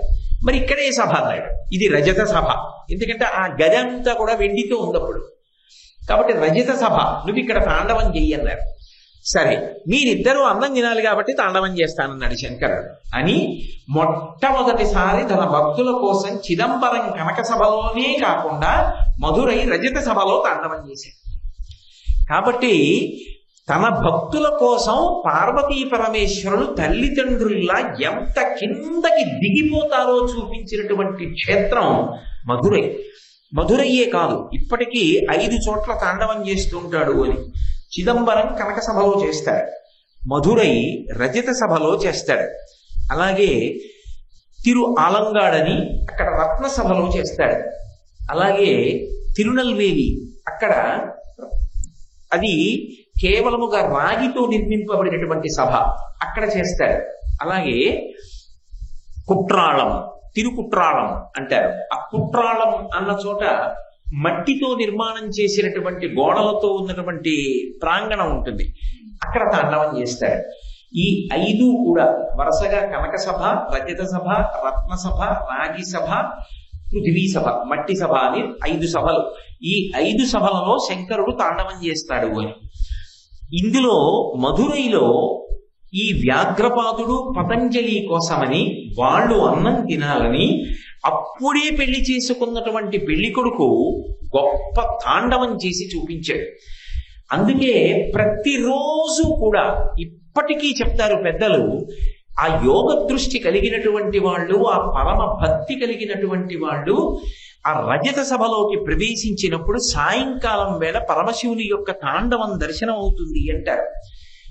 ఆ కనక సభకి ఒక పరిమితి ఉంది, ఎందుకంటే కనక సభ ఎత్తైన వేదికగా ఉంటుంది. అది కొంతమంది మాత్రమే, అది కూడా హారతులు అయిపోయిన తర్వాత పైకి ఎక్కుతారు, ఎదురుగుండా నిలబడి చూస్తారు. రజత సభకు ఆ ఇబ్బంది లేదు. ప్రదోష వేళలో మీరు లోపలికి వెళ్ళొచ్చు. అక్కడ ఒక ఆశ్చర్యం జరిగింది రజత సభలో. కనక సభలో కూడా జరగినటువంటి ఆశ్చర్యం రజత సభలో జరిగింది. అటువంటి తాండవమూర్తి, అటువంటి నటరాజు ఇక భూమి అందు ఎక్కడా లేడు. ఎందుచేత అంటే ఒకానొకప్పుడు మధురైని రాజశేఖర పాండ్యన్ అని చెప్పి ఒక మహారాజు పరిపాలించాడు. ఆయన 64 కళలు నేర్చుకోవాలి అని ఆయనకి కోరిక. ఎందుకని అంటే ఆ రోజులలో ఆ కరికాల పెరియలత అని ఒక చోళరాజు ఉండేవాడు. ఆయన పేరు కరికాల పెరియలత, విచిత్రమైన పేరు. ఆయన 64 కళల యందు నిష్ణాతుడు. ఈయనకి 63 కళలే వచ్చు పాండ్యరాజుకి. పాండ్యరాజు 63 కళలతో నిష్ణాతుడు. కరికాల పెరియలత చోళరాజు 64 కళలలో నిష్ణాతుడు. ఆయన జంబుకేశ్వరంలో ఉన్నటువంటి జలలింగాన్ని అర్చిస్తాడు. ఈయన మధురైలో ఉన్న సుందరేశ్వరుణ్ణి అర్చిస్తాడు. ఒకసారి ఆ కరికాల పెరియలత సభ నుంచి ఒక విద్వాంసుడు బయలుదేరి మధురై వచ్చాడు. మహారాజుతో మాట్లాడుతున్నాడు. మాట్లాడుతున్నప్పుడు ఏవో అనేక కళల గురించి విషయం చర్చ వచ్చింది. నాట్యం దగ్గరికి వచ్చేటప్పటికి మాత్రం రాజశేఖర పాండ్యన్ మాట్లాడలేదు. ఆ వచ్చిన విద్వాంసుడు అన్నాడు, మీకు నాట్యం రాదా అన్నాడు. నాకు రాదు అన్నాడు. ఆయన అన్నాడు, మా మహారాజు నాట్యమునందు అంత్యవీసిన చెయ్యి 64 కళ్ళ యందు నిష్ణాతుడు అన్నాడు. ఆ మాటకి బాధ కలిగింది. 64వ కళ అయినటువంటి నాట్యశాస్త్రాన్ని కూడా నేను అభ్యాసం చేస్తానని అప్పటికి కొంచెం మధ్య వయస్కుడు అయ్యాడు. అయినా గురువు గారి దగ్గరికి వెళ్ళి అత్యంత క్లేశంతో ఒళ్ళు నిప్పులు పెడుతున్న నాట్యశాస్త్రాన్ని అభ్యాసం చేసి అందులో పరమ నిష్ఠాగరిష్ఠుడై 64 కళల యందు ప్రపూర్ణుడయ్యాడు రాజశేఖర పాండ్యన్. ఒక మహాశివరాత్రి నాడు ఈ సోమసుందరీశ్వర స్వామి వారి దర్శనం చేసి వెడదామని వచ్చి దర్శనం చేసుకుని వెళ్ళిపోతున్నాడు బయటికి. రజిత సభలో ఎదురుగుండా నటరాజస్వామి ఉంటారు. మనం దర్శనానికి లోపల ప్రవేశించి లోపలికి వెడుతుంటే ఎదురుగుండా అరుగు మీద ఉంటారు. ఆయన అరుగు మీద ఉన్నాడు. చూశాడు. బొట్ట బొట్ట బొట్ట బొట్ట కన్నుల వెంట నీళ్లు పడిపోయి ఆ ప్రసాదం పక్కన పెట్టి రాజు కూలబడిపోయి ఆయన వంకలా చూస్తున్నాడు. ఎందుకు అలా బాధపడుతున్నారు, ఏం జరిగిందని అడిగారు. మధ్య వయస్సులో ఉన్నటువంటి వాణ్ణి నేను నాట్యం నేర్చుకోవడానికి అంత కష్టపడ్డాను. అటువంటిది మహానుభావుడు ప్రతిరోజు తాండవం చేస్తాడే, నటరాజుగా నర్తిస్తాడే, ఒక్క కుడికాలు మీద నిలబడి ఎడమకాలు పైకెత్తి ఇంత గొప్పగా ఆడతాడే, ఆ కుడికాలు మీదే నిలబడి ఎడంకాలు పైకెత్తుతున్నప్పుడు ఆ కుడికాలు ఎంత నింపెడుతుందో అని, స్వామి నాట్యం తెలుసున్నవాడిగా మీ నటరాజ స్వరూపం చూస్తుంటే సంతోషం కన్నా బాధ కలుగుతోంది. మా అందరి కోసం చిరునవ్వుతో ఒక చేతిలో అగ్నిహోత్రాన్ని పట్టుకుని ఒక చేతిలో ఢమరుకాన్ని పట్టుకుని ఆ ఢమరుకం వాయిస్తూ చిరునవ్వుతో అంత వేగంగా నర్తిస్తూ ఆ కుడికాలు మీద నిలబడి ఎడంకాలు ఎత్తారా. ఒక్క మనవి, మీరు తాండవం చెయ్యొద్దని నేను అనను, కానీ నా కోరిక మేరకు ఇక్కడ ఒక్క చోట మాత్రం ఎడంకాలు మీద నిలబడి కుడికాలు పైకెత్తండి. కాస్త మీకు ఒక కాలు మీద నిలబడి ఒక కాలు మార్చుకున్నారన్న తృప్తి వల్ల మీకు ఒళ్ళు నిప్పి తగ్గిందని నేను సంతోషపడతాను అన్నాడు ఆ నటరాజస్వామి వంక చూసి. ఇంతమంది చూస్తూ ఉండగా నటరాజస్వామి ఎక్కడా లేని రీతిలో ఎడమకాలు కింద పెట్టి కుడికాలు పైకెత్తాడు. ఒక్క మధురైలోనే కనపడుతుంది మీకు, ఒక్క రజత సభలోనే చూడాలి. అసలు ఆ మూర్తిని చూడడానికి 2 కళ్ళు కావు, 1000 కళ్ళు సరిపో. అంత అద్భుతమైనటువంటి మూర్తి. అసలు నిజంగా ఎడంకాలు మీద నిలబడి కుడికాలు పైకెత్తితే సాధారణంగా మనం చూసే మూర్తుల కన్నా భిన్నంగా ఏదో అందులో తేడాగా అదో రకంగా అనిపించాలి. కానీ నిజంగా శివుని యొక్క నాట్య విలాసం, ఆయన ఎడం పాదం మీద ఉంచుకుని కుడికాలు పైకెత్తినటువంటి ఆ నటరాజమూర్తి మధురైలో చూస్తుంటే ఆశ్చర్యపోతాం. అంత అద్భుతంగా ఆనాడు రాజశేఖర పాండ్యన్కి దర్శనమిచ్చినటువంటి స్వామి ఇప్పటికీ మహారాజు కోరాడు కాబట్టి ఎడం పాదం మీద ఉంచుకుని కుడిపాదం పైకెత్తి నిలబడ్డాడు. అంతేకాదు, పార్వతీదేవి యొక్క కోరిక తీరడం అనేటటువంటి దానికి హద్దులేనటువంటి క్షేత్రం మధురై. ఎందుచేత అంటే అసలు ఎక్కడ ఎప్పుడు ఏ పెళ్లిలోనూ జరగనంత వైభవం అంతా మీనాక్షి కళ్యాణంలో కనపడాలి అని కోరుకుంది. మీనాక్షి పరదేవతకి తల్లి కాంచనమాల. ఆవిడ కోరిక ప్రకారమే మలయధ్వజ పాండ్యన్ అన్ని వంటలు చేయించాడు. అసలు నిజంగా మీనాక్షి కళ్యాణానికి వచ్చిన గణాల సంఖ్యలు చదువుతుంటే మనకి ఆశ్చర్యం వేస్తుంది. ఇంతమందికి ఎలా వండారని. విచిత్రం ఏమిటంటే రాత్రి 10 వరకు భోజనాలు పెడుతూనే ఉన్నారు. వచ్చిన వాళ్ళందరూ తిన్నారు. తినేసిన తరువాత శంకరుడికి అత్తగారు కదా కాంచనమాల, చిన్న అతిశయం వచ్చింది ఆవిడకి. అతిశయం వచ్చి, శంకరుడు చాలా గొప్పవాడు, ఆయన లాంటి వాడు మీకు అల్లుడయ్యాడని కదా అందరూ అంటున్నారు, శంకర మేము గొప్పవాళ్ళని అని అనిపించుకోవాలని తిన్నగా అల్లుడి దగ్గరికి వెళ్ళింది ఆవిడ. మధ్యలో ఇంకెవరి దగ్గరికి కాదు, అల్లుడి దగ్గరికే వెళ్ళింది. వెళ్ళి, శంకర మాదొక చిన్న సమస్య మీరు తీర్చాలి. ఏమత్తయ్యారు, ఏం సమస్య అన్నాడు. ఏమీ లేదు, పర్వత శిఖరాలంత వంటలు వండించాం, ఏదో నీ తరపున చాలా మంది వస్తారంటే ఏదో వంటలు చేయిద్దామని. నీ తరపున చాలా మంది వచ్చి భోజనాలు చేశారు, కానీ పర్వత శిఖరాలంతంత అన్నరాశులు మిగిలిపోయాయి. మీ వాళ్ళు ఎవరైనా ఉంటే ఇంకా కొంచెం పిలుస్తారా, అన్నం తినేస్తారు అంది. అంటే చిన్న ఎత్తిపు, నీకన్నా బాగా చేశాం పెళ్లి, చూసావా, నీ గణాలు ఇంతమంది వచ్చినా మేము అన్నం పెట్టగా ఇంకా అంత అన్నం మిగిలింది, అంటే మేము ఎంత బాగా చేశామో గమనించుకో అని చెప్దామని. శంకరుడు అన్నాడు, అత్తయ్య గారు మీ సమస్య అన్నం ఉండిపోయిందనా, అనవసరంగా పదార్థం పాడైపోతుంది తెల్లవారేటప్పటికన్నా బెంగ పెట్టుకుంటున్నారు. అవును అందావిడ. ఓ బెంగ పెట్టుకోక, నేను నిజంగా నా వాళ్ళనందరినీ తీసుకొస్తే మీరు అన్నం పెట్టలేరని నేను తేలేదు. ఒక్కడిని పిలుస్తాను, వాడికి పెట్టండి, తక్కువైతే మీరు ఉండి పెడతారా అన్నాడు. ఆవిడ విలాసంగా నవ్వి, ఇంతమంది తినందు తింటాడా అని, అలాగే వండుతానులే. గుండోదరుడని శంకరుడికి అంగరక్షకుడు, ఆ గుండోదరుడిని పిలిచాడు. రేపు చాలా అన్నం ఉందిట్రా, భోజనం చెయ్యి అన్నాడు. ఆయన వెళ్ళి తినేశాడు. తినేసి చాలా ఆకలిస్తోంది కాంచనమాల, అన్నం అన్నం అన్నాడు. వండి పెడతానంది కదా మరి, ఆ వంటింట్లో నుంచి వండుతూనే ఉంది, పెడుతూనే ఉంది, నా ఆకలి తీరలేదు అంటూనే ఉన్నాడు. అప్పుడు ఆవిడ బెంగ పెట్టుకుని వచ్చి శంకరుడి కాళ్ళ మీద పడింది.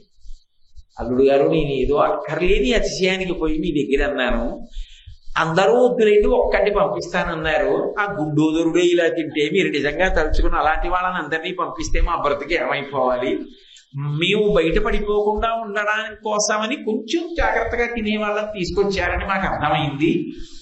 ఇప్పుడు అర్ధాకలిగా పెళ్లిపీటల మించి మలయధ్వజ పాండ్యం కాంచనమాల ఒకడికి అన్నం పెట్టలేక పంపించేశారన్న అపకీర్తి మాకు రాకుండా మీరే కాపాడండి. వెంటనే మీనాక్షకరు అన్నపూర్ణకరా, మరి ఈ పెళ్లి కూతురుగా పిలిస్తే బాగుండదని కాశీ అన్నపూర్ణ అన్నాడు. అనేటప్పటికీ ఆవిడ వచ్చింది. ఒక పెద్ద అన్నపాత్రలోంచి 5 రంధ్రాలలోంచి అన్న పదార్థములన్నీ అలా పడిపోతూనే ఉన్నాయి. ఆవిడొచ్చి అనుగ్రహించేటప్పటికి ఈ గుండోదరుడు అవన్నీ పట్టుకు తినేశాడు. శుభ్రంగా పాయసం తాగేశాడు, నెయ్యి తాగేశాడు, పాలు తాగేశాడు, పెరుగు తాగేశాడు, అన్నీ తాగేశాడు. అయిపోయింది. అన్నపూర్ణ, వాడి ఆకలి తీరింది, నువ్వు కాశీపట్టణానికి వెళ్ళిపోవాలి. అన్నపూర్ణం వెళ్ళిపోయింది. కొత్త సమస్య వచ్చింది. ఏ భగవన్, ఇంత నెయ్యి తాగేశాను, ఇన్ని నీతి పదార్థాలు తినేశాను, దాహం దాహం అన్నాడు. తాగి ఎక్కడ కనబడితే అక్కడ అన్నాడు. క్షణాల్లో మధురైలో నూతులు, చెరువులు, సరోవరాలు అన్నీ తాగేశాడు. చుక్క నీరు లేదు, నాలుగు పిడచకట్టుకుపోతోంది, ఎలాగన్నాడు. చూశారా, పెళ్లిలా నవదంపతుల యొక్క జీవితం బాగుండడానికి చెయ్యాలి, కానీ అతి ఆడంబరాలకి పోయి పెళ్లి భోజనం అంటే అర్థం లేకుండా 60-70 ఆధారములతో వండి వడ్డించిన చోట్ల అహంకార పరిత్యాగాలు ఇలాగే ఉంటాయి. కాబట్టి ఎలా ఉండాలో భోజనం అలా ఉండాలి. చూశారా అత్తగారు ఎంత సమస్య వచ్చిందో, నీళ్ళు ఇవ్వగలరా మధురైలో అన్నాడు. ఇంకేమిస్తాం నీళ్లు, అది నువ్వే పుణ్యం కట్టుకోంది ఆవిడ. వెంటనే ఆయన జటాజూటంలో గంగమ్మని పిలిచి, గంగా ప్రవహించన్నాడు. అని జటాజూటం ఇలా ఉంచాడు. ఆ జటాజూటంలోంచి గంగా నది మధురై క్షేత్రంలో పడి అపారమైన వేగంతో నురగలు కక్కుకుంటూ కెరటాలతో ప్రవహించింది. అంత వేగంగా ప్రవహించింది కాబట్టి శంకరుడి జటాజూటంలోంచి పుట్టింది కాబట్టి వైఘై అన్నది పేరు. ఇప్పటికీ వైఘై నుంచి పక్కన పెరుమాళ్ దేవాలయం అంటారు, సుందర పెరుమాళ్. అంత అందంగా ఉంటాడు నిజంగా. అక్కడ ఒక విశేషం ఉంది. ఆ దేవాలయం వెనకాతలో చిన్న కొండ ఉంటుంది. ఆ కొండ మీద మన పూర్వీకుల పాపం పోవాలని సంకల్పం చేసి ఎక్కినా సరే పాపాలు పోతాయంట. అంత అందంగా ఉంటాడు సుందర పెరుమాళ్ దేవాలయం అని. ఆ ఆలయానికి ఓ విచిత్రం ఉంది. అక్కడి నుంచి స్వామిని పట్టుకెళ్ళిపోవాలని కేరళ రాష్ట్రం నుంచి కొంతమంది తంత్రవేత్తలు వచ్చారు. వస్తే అయ్యప్ప స్వామి దగ్గర రక్షకులుగా ఉంటారే కరుప్ప స్వామి వాళ్ళిద్దరూ వచ్చి ఏం చేశారంటే వాళ్ళని మెట్లు కింద మార్చేశారు. అక్కడ ఇప్పటికీ అయ్యప్ప స్వామి దగ్గర ఉండేటటువంటి ఆ ఇద్దరే విష్ణువు దగ్గర ఆ క్షేత్రంలో కూడా రక్షకులుగా ఉంటారు. వెళ్ళేటప్పుడు తలుపు సందులోంచి చూపిస్తారు. ఈ వచ్చినటువంటి విద్వాంసులు విష్ణువు యొక్క మూర్తిని ఎత్తుకుపోదామని వచ్చి మెట్లయిపోయిన వాళ్ళు అక్కడ చూసి ఓ నమస్కారం పెట్టి కొబ్బరికాయో అరటిపండు కొట్టి లోపలికి వెడుతూ ఉంటారు. దేవాలయంలో దర్శనానికి ఓ కొబ్బరికాయ కొట్టడమో అరటిపండు ఇవ్వడమో చేసి. అంత గొప్ప ఆలయం అలఘర్ పెరుమాళ్ అంటుంటారు, పరమసుందరుడైనటువంటి విష్ణు భగవానుడు అని. చిత్రం ఏమిటంటే అక్కడ ఆ వైఘై నదీ ప్రవాహం యొక్క వైభవం ఏమిటో అక్కడ చూడాలి. అక్కడ కొంచెం ఎత్తు తక్కువగా ఉన్న బ్రిడ్జి ఒకటి ఉంటుంది. నేను కేవలం ఆ వైఘై ప్రవాహం చూడడానికి అటువైపు వెళ్ళాను. అక్కడ కొన్ని వందల మంది దాని మించి నదిలో దూకుతుంటారు, దూకి స్నానాలు చేస్తుంటారు. నిజంగా ఆ తుంపర్లు, ఆ నది, ఆ ప్రవాహం, ఆ అద్భుతం చూసి తీరాలి. అక్కడ అళగర్ పెరుమాళ్ దేవాలయానికి వెళ్తున్నప్పుడు వైఘై ప్రవాహం బాగా కనపడుతుంది మనకి. కాబట్టి పరమశివుడి యొక్క అనుగ్రహం చేతని ఆయన జటాజూటంలో ఉన్నటువంటి గంగా నదియే వైఘై, వేగవతి, గంగా అన్న పేర్లతో మధురై క్షేత్రంలో ప్రవహించి నదిగా మారింది. గుండోదరుడు కడుపు నిండా కావలసినన్ని నీళ్లు తాగి దాహం తీర్చుకుని కైలాస పర్వతం మీదకి ఎడుతుంటే శంకరుడు పెళ్లిళ్లలో అక్కర్లేని ఆర్భాటాలు ఎంత ప్రమాదాలు తీసుకొస్తాయో చూపించిన వాడవు కనుక ఇక పైన నా అంగరక్షక గణానికి అంతటికీ కూడా నిన్ను అధిపతిగా చేస్తున్నాను అని అధిపతిని చేసినటువంటి క్షేత్రం మధురై క్షేత్రం. అంతేకాదు, సామాన్యమైనటువంటి ఆడపిల్లకి ఎటువంటి కోరికలు ఉంటాయో మీనాక్షి పరదేవత కూడా పుట్టింటి మీద అంత ప్రేమ చూపించినటువంటి క్షేత్రం మధురై. ఎందుకో తెలుసా? కొంతకాలం తర్వాత మలయధ్వజ పాండ్యన్ శరీరాన్ని విడిచిపెట్టేసిన తర్వాత మలయధ్వజ పాండ్యన్ యొక్క భార్య కాంచనమాల మాత్రమే బ్రతికుంది. ఆ రోజులలో ఆమె వృద్ధురాలైపోయింది. ఒకానొక సందర్భంలో గౌతమ మహర్షి వచ్చారు.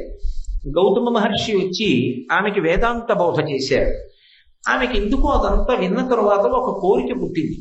7 సముద్రములు కలిసి ఒక సరోవరం అయితే ఆ సరోవరంలో తాను స్నానం చెయ్యాలి. ఇంత శక్తివంతుడైనటువంటి అల్లుడు, ఇంత శక్తివంతురాలైన కూతురు ఉండగా నాకు లోటు ఏమిటని వెళ్ళి కూతురు అడిగింది.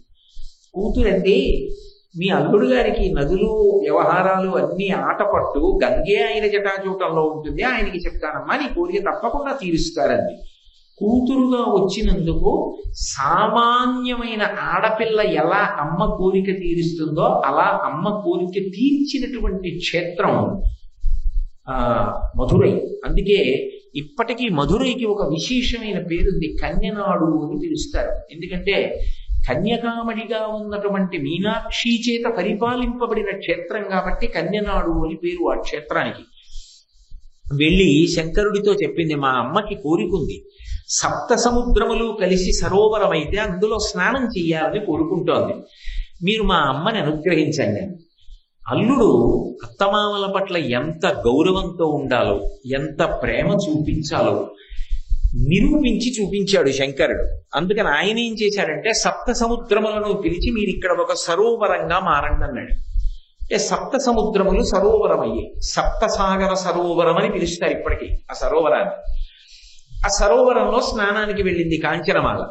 తీరా అక్కడ దాకా వెళ్ళిన తర్వాత ఘోరున ఏడ్చి, ఎందుకు ఏడుస్తున్నావు అని అడిగాడు. అడిగితే స్త్రీ పుణ్యతీర్థంలో స్నానం చెయ్యాలి అంటే భర్త చెయ్యి పట్టుకుని మునగాలి, అది వైదికమైన విధానం.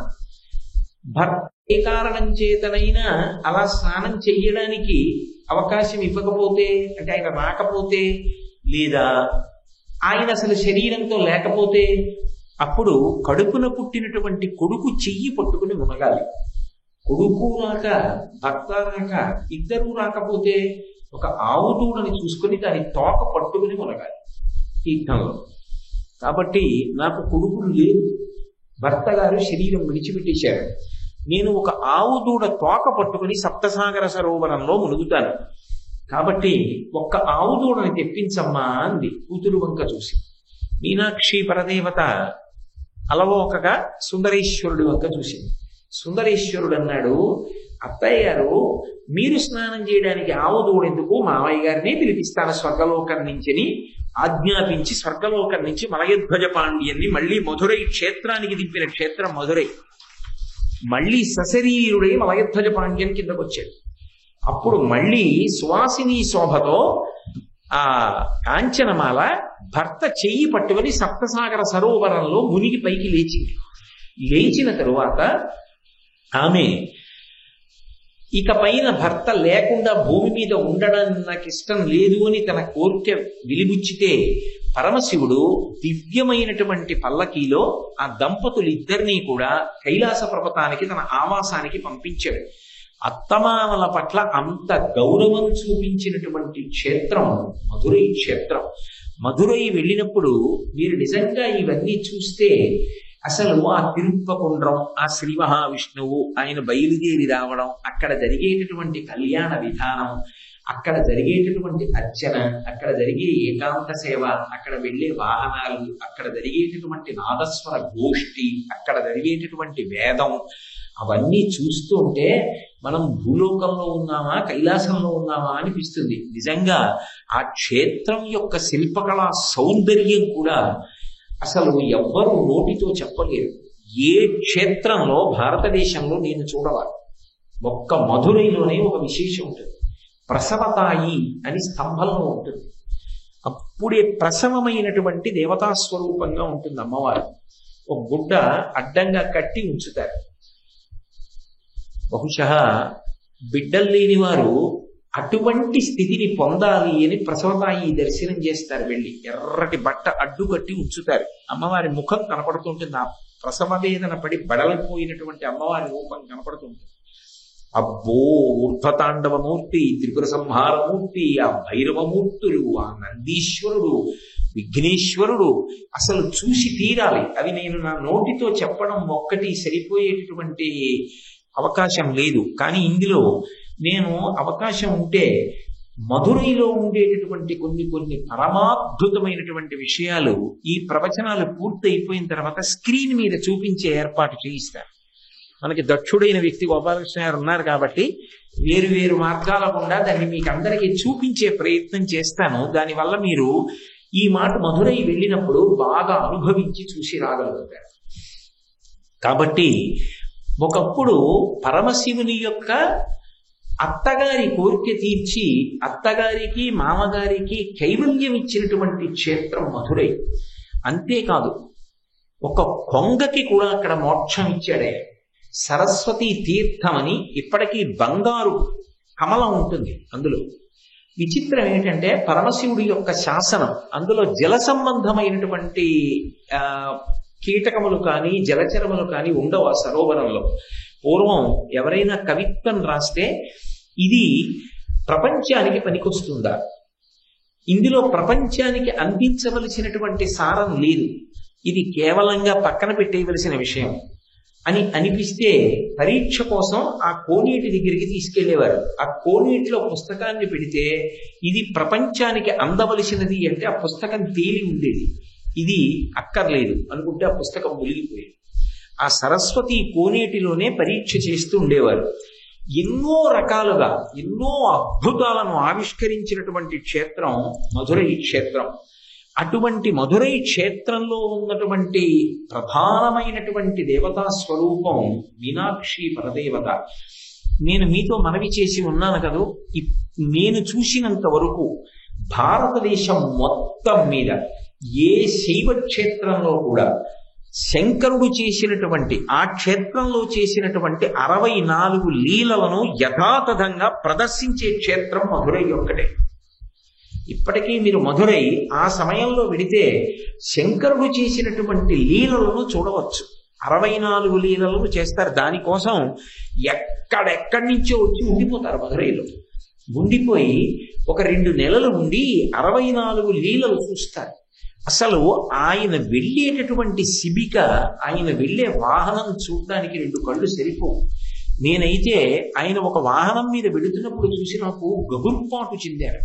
ఒక్కొక్క వాహనం ఈ ప్రాంగణం ఎంత ఉంటుందో అంతంత వాహనాల మీద పెడతారు. అసలు అది తిరగవలసి వస్తే ఎలా అని నాకు ఆశ్చర్యం వేసింది. ఆ వాహనం మీద పెడతారు. ఎందుకంటే ప్రథమంలో పోయి తీసుకొస్తారు కానీ తర్వాత దాన్ని తీసుకెళ్ళడం ఎవరికి సాధ్యం కాదు.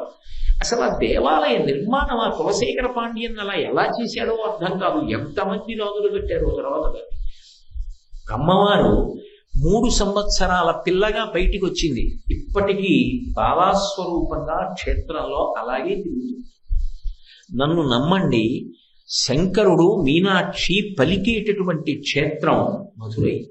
అందుకే ఒకసారి మధురై వెళ్ళొచ్చేస్తే ఇంకక్కడ చెప్పుకోవడానికి ఏం అక్కర్లేదు. నా ఉద్దేశ్యం అయితే అంత ఆర్తి ఉంటే చెప్పవచ్చు, కానీ ఒకసారి వెళ్ళి నిలబడితే చాలు, పలుకుతాడు. ఇప్పటికీ చెప్తారు పెద్దలు, ఏదైనా ఇబ్బంది ఉంటే మధురై వెళ్ళి మీనాక్షి సన్నిధానంలో కానీ సుందరేశ్వరుడి సన్నిధానంలో కానీ కూర్చుని ఒకసారి గొనిగితే చాలు ఆ కష్టం గురించి. ఆయన పలుకుతాడు, ఆయన వింటాడు అని చెప్తారు. అంత గొప్ప క్షేత్రం. నిజంగా ఆయన పలికినటువంటి దృష్టాంతాలు 1, 2 కావు. నిజంగా నేను మధురై వైభవము అని ఆ క్షేత్రంలో జరిగిన విశేషాలు ఒకటే చెప్తే ఈ వారం రోజులు దానికి సరిపోదు. అంత గొప్ప క్షేత్రం. ఇప్పటికీ తల్లి తిరుగుతూనే ఉంటుంది బాలారూపంగా. వచ్చిందే 3 ఏళ్ల పిల్లగా. ఒకప్పుడు ఆ దేవాలయంలో ఉండేటటువంటి ప్రధాన అర్చకుని యొక్క కుమార్తెల గుడిలోకి వచ్చింది. కులశేఖర పాండ్యన్ ఆసనం మీద కూర్చుని ఉన్నాడు. ఆలయంలోనే కుమార గురు అనబడేటటువంటి ఒక కవి తాను వ్రాసినటువంటి పుస్తకం సరస్వతి కోనేరులో పైకి తేలితే అందులో ఉన్నటువంటి కీర్తనలు పాడుతున్నాడు. ప్రధాన అర్చకుడి యొక్క కుమార్తె రూపంలో సభాప్రవేశం చేసిన పిల్ల తిన్నగా వెళ్ళి తండ్రి ఒళ్ళో కూర్చోకుండా కులశేఖర పాండ్యన్ ఒళ్ళోకి ఎక్కి కూర్చుంది. మహారాజు మధురై క్షేత్రంలో కానీ శ్రీశైలం భ్రమరాంబ దగ్గర కానీ బాల రూపంలో కనపడుతుంది అంటారు అమ్మవారు. అందుకని ఎత్తి తొడ మీద కూర్చోబెట్టుకున్నాడు. కూర్చోబెట్టుకున్న కాసేపటికి ఆ పాట పాడుతున్నటువంటి వ్యక్తి 2 ప్రత్యేకమైనటువంటి కీర్తనలు పాడాడు తన పుస్తకంలోంచి. అవి వింది శహభాష్ అని అవ్యక్త మధుర నాదం చేసి తాను ఏ ప్రభువు ఒళ్ళో కూర్చుందో ఆ కులశేఖర పాండ్యన్ యొక్క మెడలో ఉన్న హారాన్ని తీసి నడుస్తూ వెళ్ళి ఆ కుమారగురువు మెడలో అలంకారం చేసి అంతర్ధానమైపోయింది. ఇప్పటికీ మధురైలో జరిగినటువంటి లీలలు, మధురైలో జరిగినటువంటి వృత్తాంతాలు ఎన్ని ఆ గోడల మీద చెక్కబడి ఉంటాయో. మధురై క్షేత్రానికి వెళ్ళి ఒక్కరోజు ఉండి వచ్చేశాను అని ఎవరైనా అంటే నాకు చాలా ఆశ్చర్యంగా ఉంటుంది. ఎలా రాగలిగారు? ఎందుచేత అంటే అక్కడ చూడవలసినటువంటి విశేషాలు అన్నీ ఉన్నాయి. అసలు దేవాలయ ప్రవేశం చేసేటప్పుడు ఉండేటటువంటి నంది దగ్గర నుంచి ఎన్ని విశేషాలు, 2 కళ్ళు సరిపోవు. అసలు ఏమి శిల్ప వైభవమో, ఏమి దేవాలయమో, ఏమి పరదేవతో, ఏమి శంకర వైభవమో. మహానుభావుడు అలా పలుకుతూ ఉంటాడు ఆర్తి పొందిన వాళ్ళకందరికీ. అటువంటి మీనాక్షి పరదేవత ఒకానొకప్పుడు సుబ్రహ్మణ్యుడు తనకి కుమారుడుగా వస్తే ఉగ్రపాండ్యన్కి పట్టాభిషేకం చేసి తాను ఏ రూపంతో వచ్చిందో అటువంటి రూపంతో మూర్తి ప్రవేశం చేసింది. అందుకే ఇప్పటికీ విగ్రహము అనరు, మీనాక్షి పరదేవత అనే అంటారు. చిత్రం ఏంటంటే అమ్మవారు ద్విభుజి, 2 చేతులతోటే ఉంటుంది. మీరు చాలా జాగ్రత్తగా గమనించగలిగితే ఒక్క మధురైలో అమ్మవారి యొక్క చేతులు అందం, నిజానికి చాలా అందం. మీరు ఆ అందాన్ని పట్టుకునేటట్టు చూడగలగాలంతే. ఎందుకనంటే కుడి చేత్తో ఇలా పూలగుత్తి పట్టుకుంటుంది, ఎడం చెయ్యి చాలా చిత్రంగా చాపుతుంది. ఇలా లంబిత హస్తం ఓ పక్కకి, ఎడం పక్కకి ఇలా ఉరిగి ఎడం చెయ్యి చాపుతుంది. అమ్మవారి యొక్క భుజం మీద ఒక చిలక వాలి ఉంటుంది. ఆ చిలక దేనికి సంకేతము అంటే ఎవరు నా క్షేత్రానికి వచ్చారో వారు నోరు విప్పి అడగవలసిన అవసరం లేదు. ఈ క్షేత్ర ప్రవేశం చేసిన వాళ్ళు, ఈ క్షేత్రంలోకి వచ్చినటువంటి వాళ్ళు 2 పొందుతారు. ఒకటి శాంతి. మనసు ఎంత అలజడితో ఉన్న వాళ్ళు కూడా, ఒక్కొక్కసారి మనం ఎంత పవిత్రమైన జీవితంలో ఉన్నా అక్కర్లేని రాళ్ళు విసిరే వాళ్ళు చాలా మంది ఉంటారు. అలా మనసు ఎప్పుడైనా అశాంతికి గురైనప్పుడు మధురై వెళితే మనసు ప్రశాంతత, నేను శాంతినిస్తాను నీకు అని అభయం ఇచ్చినటువంటి క్షేత్రం మధురై. ఆ మధురైలో అమ్మవారు భుజం మీద చిలకగా వాలి కూర్చుని ఉన్నటువంటి మూర్తిగా ఉండడం వెనక ఉన్నటువంటి విశేషం అదిగా చెప్తారు ఆ క్షేత్రాన్ని. ఈ క్షేత్రానికి వచ్చి ఎవరు దర్శనం చేస్తారో వారికి మొట్టమొదట శాంతి కలుగుతుంది. 2, అమ్మవారి దర్శనం చేసినటువంటి వాళ్ళు ఎవరు ఉంటారో, ఆ క్షేత్ర ప్రవేశం చేసిన వాళ్ళు ఎవరు ఉంటారో అటువంటి వాళ్ళందరికీ కూడా అభ్యున్నతి కలుగుతుంది. అభ్యున్నతిని శాంతిని ఇవ్వగలిగినటువంటి క్షేత్రం కనుక ఆ క్షేత్రంలో అమ్మవారి భుజం మీద చిలకవాలి ఉంటుంది. శంకర భగవత్పాదులు సౌందర్య లహరిలో ఎక్కడ మీనాక్షి అన్న పేరు వాడలేదు. వ్యాస భగవానుడు మీనాక్షి అన్న పేరు లలితా సహస్రంలో వాడలేదు. వాడకుండా వక్రలక్ష్మీ పరివాహచలన్మీ నభలోచన అని మీనాక్షి సంకేతం చేశారు. అలాగే శంకర భగవత్పాదులు సౌందర్య లహరి దగ్గరికి వచ్చేటప్పటికీ తవాపర్ణీకర్ణీ జపనయనపై శూన్యచకితా అన్న శ్లోకంలో మీనాక్షి పరదేవత స్తుతి చేసి మీనాక్షిని సంకేతించారు. ఎందుకు మీనాక్షి గురించి చెప్పలేదు అంటే అసలు మీనాక్షి పరదేవత గురించి చెప్పడానికి వాక్కులు సరిపోవు. అందుకే అష్టకం చేసినప్పుడు శబ్ద బ్రహ్మమయీ చరాచరమయీ జ్యోతిర్మయీ వాంగ్మయీ అన్నారు. అలాగే మీరు ఇందులో చూడండి నాద బ్రహ్మమయీం అని. శబ్దములన్నీ ఎందులోకి వెళ్ళిపోతాయో అది నాదము. ఆ నాదము నుండి శబ్దములన్నీ ఉత్పన్నమవుతాయి. సమస్త శబ్ద రాశి చేత చెప్పినా ఆవిడ గురించి చెప్పడం కుదరదు. అందుకే సంకేతించి విడిచారు తప్ప అసలు మీనాక్షి పరదేవత పేరే చెప్పరు.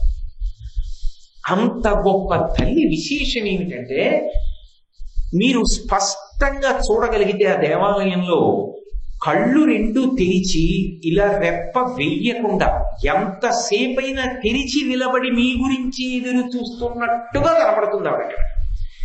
అలా కనురెప్ప వేయకపోతే అది ఏ తత్వమునకు ప్రతీక అంటే ఆ బ్రహ్మకీట జనని సమస్త బ్రహ్మాండములకు ఆమె జననీ స్వరూపం.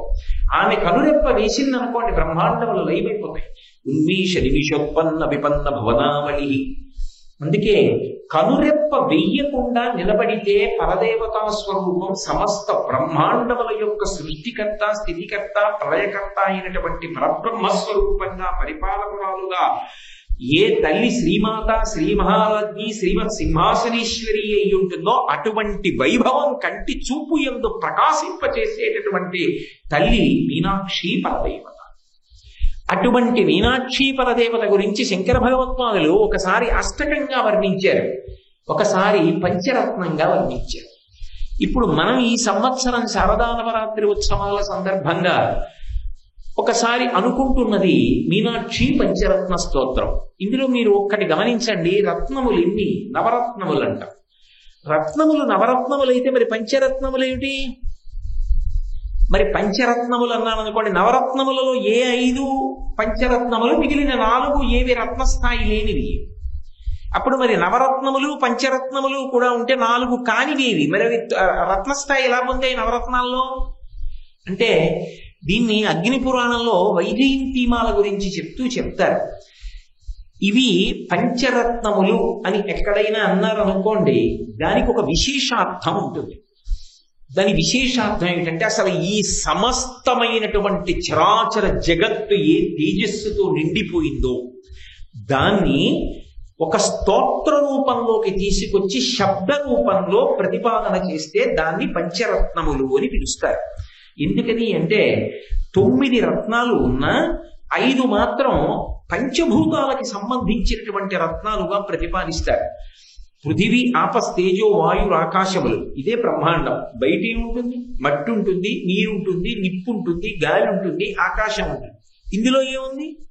నీరుంది, నిప్పు ఉంది, అలాగే గాలి ఉంది, ఆకాశం ఉంది, అలాగే వాయువు ఉంది. బయట ఇదే, ఇక్కడ ఇదే. పిండాండము బ్రహ్మాండము కూడా ఈ 5 నిండిపోయింది. ఈ 5 నలిపి ముద్ద చేసి అక్కడ పడేశారనుకోండి, అదే బ్రహ్మాండం అంతా. ఈ 5 సంకేతిస్తారు. రత్నం అనేటప్పటికీ ప్రకాశం, వెలుగుతోందని గుర్తు. అందుకే ప్రారంభం శంకర భగవత్పాదులు ఉత్ శబ్దంతో మొదలెట్టారు. ఉత్ అంటే ఇది వినగానే ఉలిక్కిపడి నువ్వు ఆ కాంతి చూడాలి, ఆ తత్వాన్ని లోపల చూడాలి. ఉత్ అంటే లేచుట, ఇలా కంఠం ఎత్తి ఆ దర్శనం చెయ్యి, ఆ సౌభాగ్యాన్ని అందుకో. ఇప్పుడు ఏమిటి అంటే పృథివీ సంబంధమైనటువంటి రత్నము మనకి ఇంద్రనీలమణి, అలాగే అప్ అంటే నీటి సంబంధమైనటువంటిది ముత్యం, పృథివీ తేజో అగ్ని సంబంధమైనటువంటిది కౌస్తుభం, పృథివీ ఆపస్ తేజో వాయు సంబంధమైనటువంటిది వైఢూర్యం, ఆకాశ సంబంధమైనటువంటిది పుష్యరాగం. ఈ 5 రత్నములకు మాణిక్యములని మళ్ళీ ఒక పర్యాయ పదం ఉంది. అందుకే మళ్ళీ నవరత్నాల్లో మాణిక్యం చెప్తారు. ఈ 5 కలిపి పంచభూతముల యొక్క తత్వాన్ని రత్న రూపంలో ప్రకాశింపచేస్తాయి. ప్రకాశించాలంటే ఇప్పుడు పృథివీ ఉందండి, పృథివికి ప్రకాశం అంటే ఏమిటి? దీనికి ఓ ప్రత్యుత్పత్తి శక్తి, ఇందులోంచి మొక్కలు పుడతాయి. గంధద్వారాంధురాదరుషాం నిత్యపుష్టాం కరీషిణీం ఈశ్వరీం సర్వభూతానాం తామిహోపహ్వయే శ్రియం. అది భూదేవతను ఉద్దేశించి చెప్పిన మంత్రం. అది గంధద్వారాంధురాదరుషాం అంటే భూమికి సువాసన ఉంటుంది. అలాగే భూమికి శక్తి పెరుగుతూ ఉంటుంది, తేజస్సు. దేనివల్ల పెరుగుతుంది అంటే అశ్వక్రాంతే రథక్రాంతే విష్ణుక్రాంతే వసుంధర అంటుంది వేదం. ఈ భూమి తేజస్సుని పెంచుకుంటూ ఇందులో ఉన్న వైభవం పెరుగుతుంటుంది. ఇంకా పంటలు పండే శక్తి, ఇంకా ఇంకా భూమి లోపల ఐశ్వర్యం, ఇవన్నీ ఎందుకు పెరుగుతాయంటే 3 కారణాలు చెప్పింది. అశ్వక్రాంతే గుర్రాలు పరిగెడుతుంటే భూమి మీద ఎక్కడ గుర్రాలు పరిగెత్తాయో అక్కడ ఆ భూమి వృద్ధిలోకి వస్తుంది, అందులో ఐశ్వర్యం పెరుగుతుంది. రథక్రాంతే గుర్రాలు ఎద్దులు ఇటువంటివి లాగినటువంటి రథము యొక్క చక్రములు ఈ భూమి మీద ఎక్కడ పెడతాయో అక్కడ ఐశ్వర్యం పెరుగుతుంది. రథక్రాంతే విష్ణుక్రాంతే. ఒకప్పుడు వామనమూర్తి ఒక పాదంతో ఈ భూమిని అంతటినీ కొలిచాడు. విష్ణు పాద స్పర్శ చేత భూమి పునీతమవుతుంది. వసుంధర ఈ 3 చేత ఐశ్వర్యమును పొందింది, ప్రకాశించింది. ఆ విభూతి ఉండకపోతే ప్రకాశం అన్న మాట వాడరు. ఆ ప్రకాశము రత్నములకు అన్వయం చేస్తారు. అప్పుడు పృథివికి ఇంద్రనీలమణి, అలాగే నీటికి ముత్యం, అగ్నికి కౌస్తుభం, అలాగే వాయువుకి వైఢూర్యం, చిట్ట చివర ఆకాశం దగ్గరికి వచ్చేటప్పటికి పుష్యరాగం.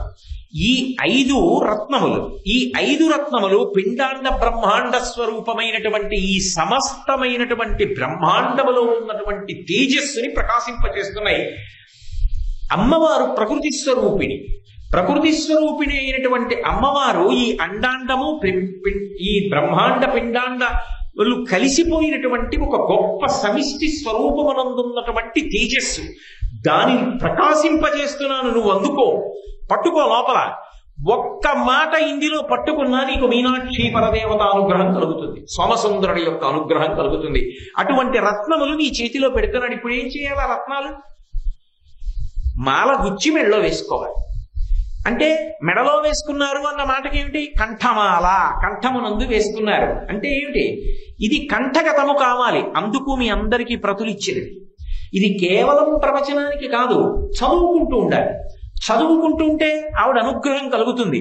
ఒకప్పుడు తల్లి ఆ రూపంలో వస్తే గురుస్వరూపమైనటువంటి శంకర భగవత్పాదులు ఆమె తత్వాన్ని ఇంత గొప్పగా మనందరికీ తీసుకొచ్చి అందించారు. అందుకు శంకరాచార్యుల వారికి ఈ జాతి రుణపడిపోయింది, వారు చేసిన అపూర్వ ప్రయోగముల వల్ల. కాబట్టి మహానుభావుడు ఇప్పుడు పంచరత్నాలుగా నేను ఆ మీనాక్షి పరదేవత వైభవాన్నంతటినీ కూడా మీకు అందచేస్తున్నాను అని ప్రతిపాదించి ఇచ్చినటువంటి స్తోత్రమే మీనాక్షి పంచరత్న స్తోత్రం.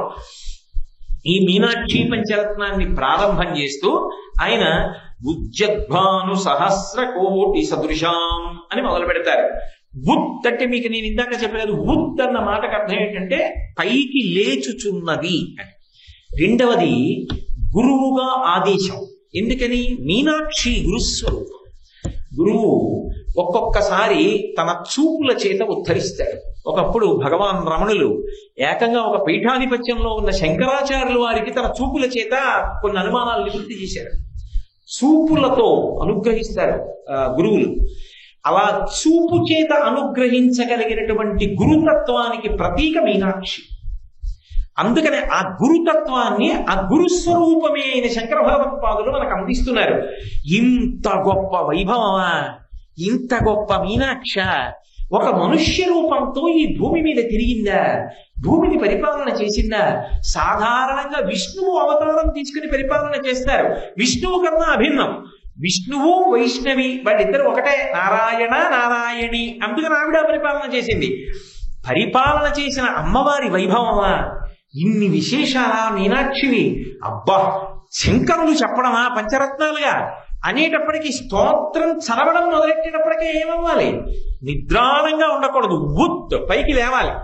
సంతోషంగా ఉండాలి. ఇది మాటతో శంకరుడు చేస్తున్న ప్రబోధం పైకి కనపడకుండా. లోపల ముందు అమ్మవారిని చెప్పట్లేదు, అమ్మవారి కాంతి చెప్తున్నారు. అమ్మవారిని ఎక్కడ చెప్పినా సత్సంప్రదాయం ఏమిటంటే ముందు ఆవిడ కాంతి స్వరూపం చెప్తారు. సూర్యుడు అన్నారనుకోండి, మీరు సూర్యోదయమునకు ముందు అరుణోదయం ఉంటుంది, ఎర్రటి కాంతి వస్తుంది మొదట.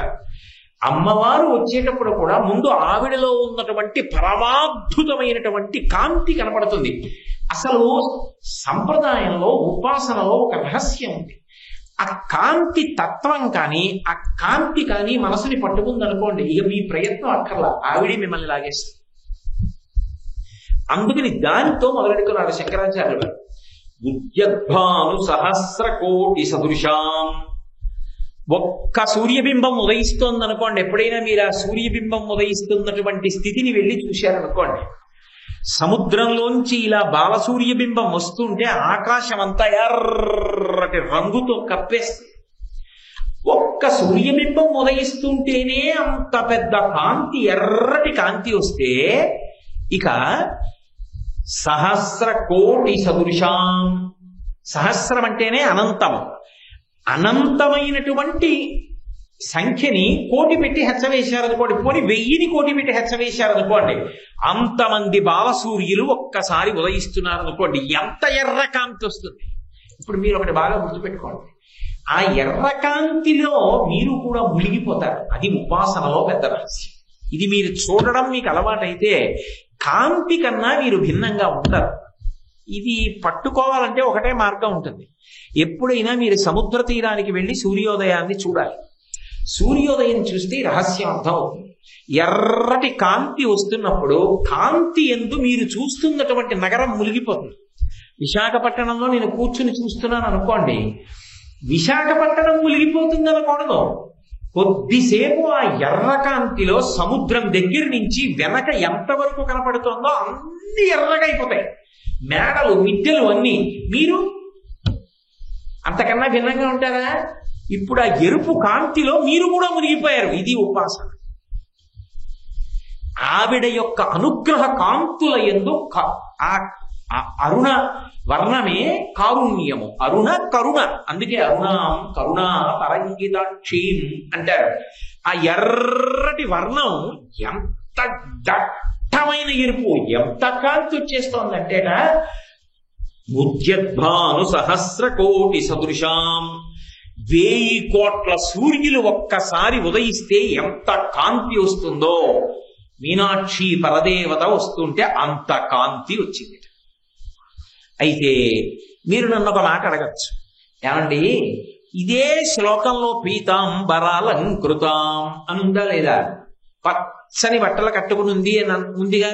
పచ్చని బట్టలు కట్టుకుని ఉంటే మరి పచ్చని కాంతి ఇంతైనా ఉండాలిగా. ఎర్రటి కాంతి చెప్తున్నారే శంకరాచార్యులు గారు అంటే నేను ముందే మీకు మనవి చేసి, ఆ ఎర్ర కాంతి ముంచేస్తుంది అన్నింటినీ, అన్ని అందులో మునిగిపోతాయి. ఈ పసుపు కూడా ఎరుపులో మునిగిపోతుంది. 2, ఎరుపు రంగు అమ్మవారు అని అన్నప్పుడు మీరు వెంటనే తత్వత జ్ఞాపకం పెట్టుకోవలసినటువంటి అంశం ఒకటి ఉంటుంది. అది ఆమె యొక్క అవధి లేని కారుణ్యం. అసలు ఆ కారుణ్యానికి అవధి ఉండదు.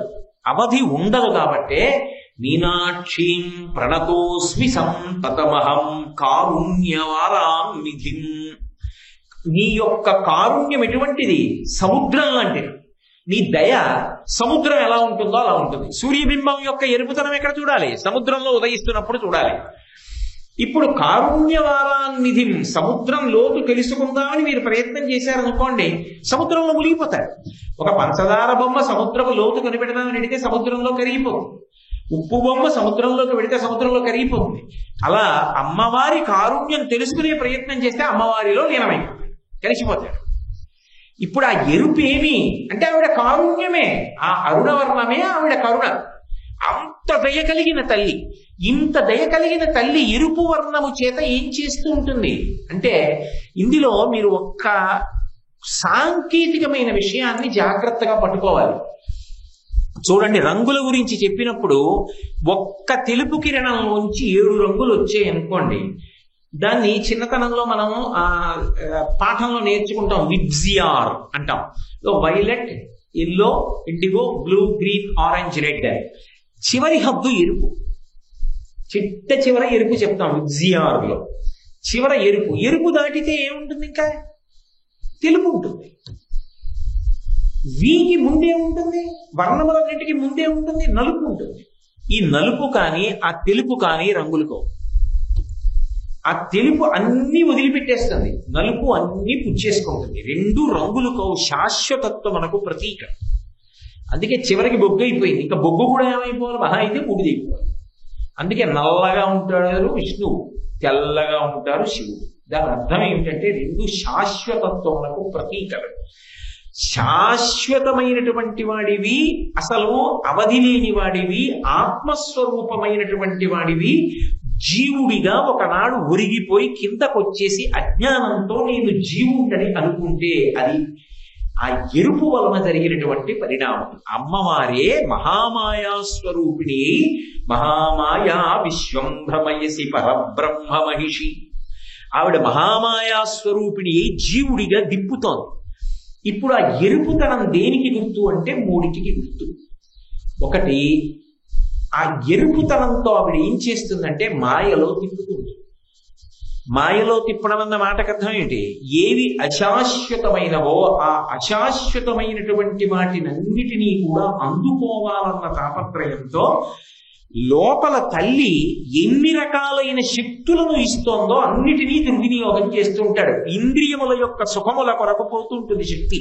కన్ను చూసే శక్తి ఏవో చూస్తూ గడిపేస్తాడు, చెవి వినే శక్తి ఏవో వింటూ గడిపేస్తాడు, ముట్టుకునే శక్తి ఏదో ముట్టుకుంటూ గడిపేస్తాడు, తినే శక్తి ఏదో తింటూ గడిపేస్తాడు.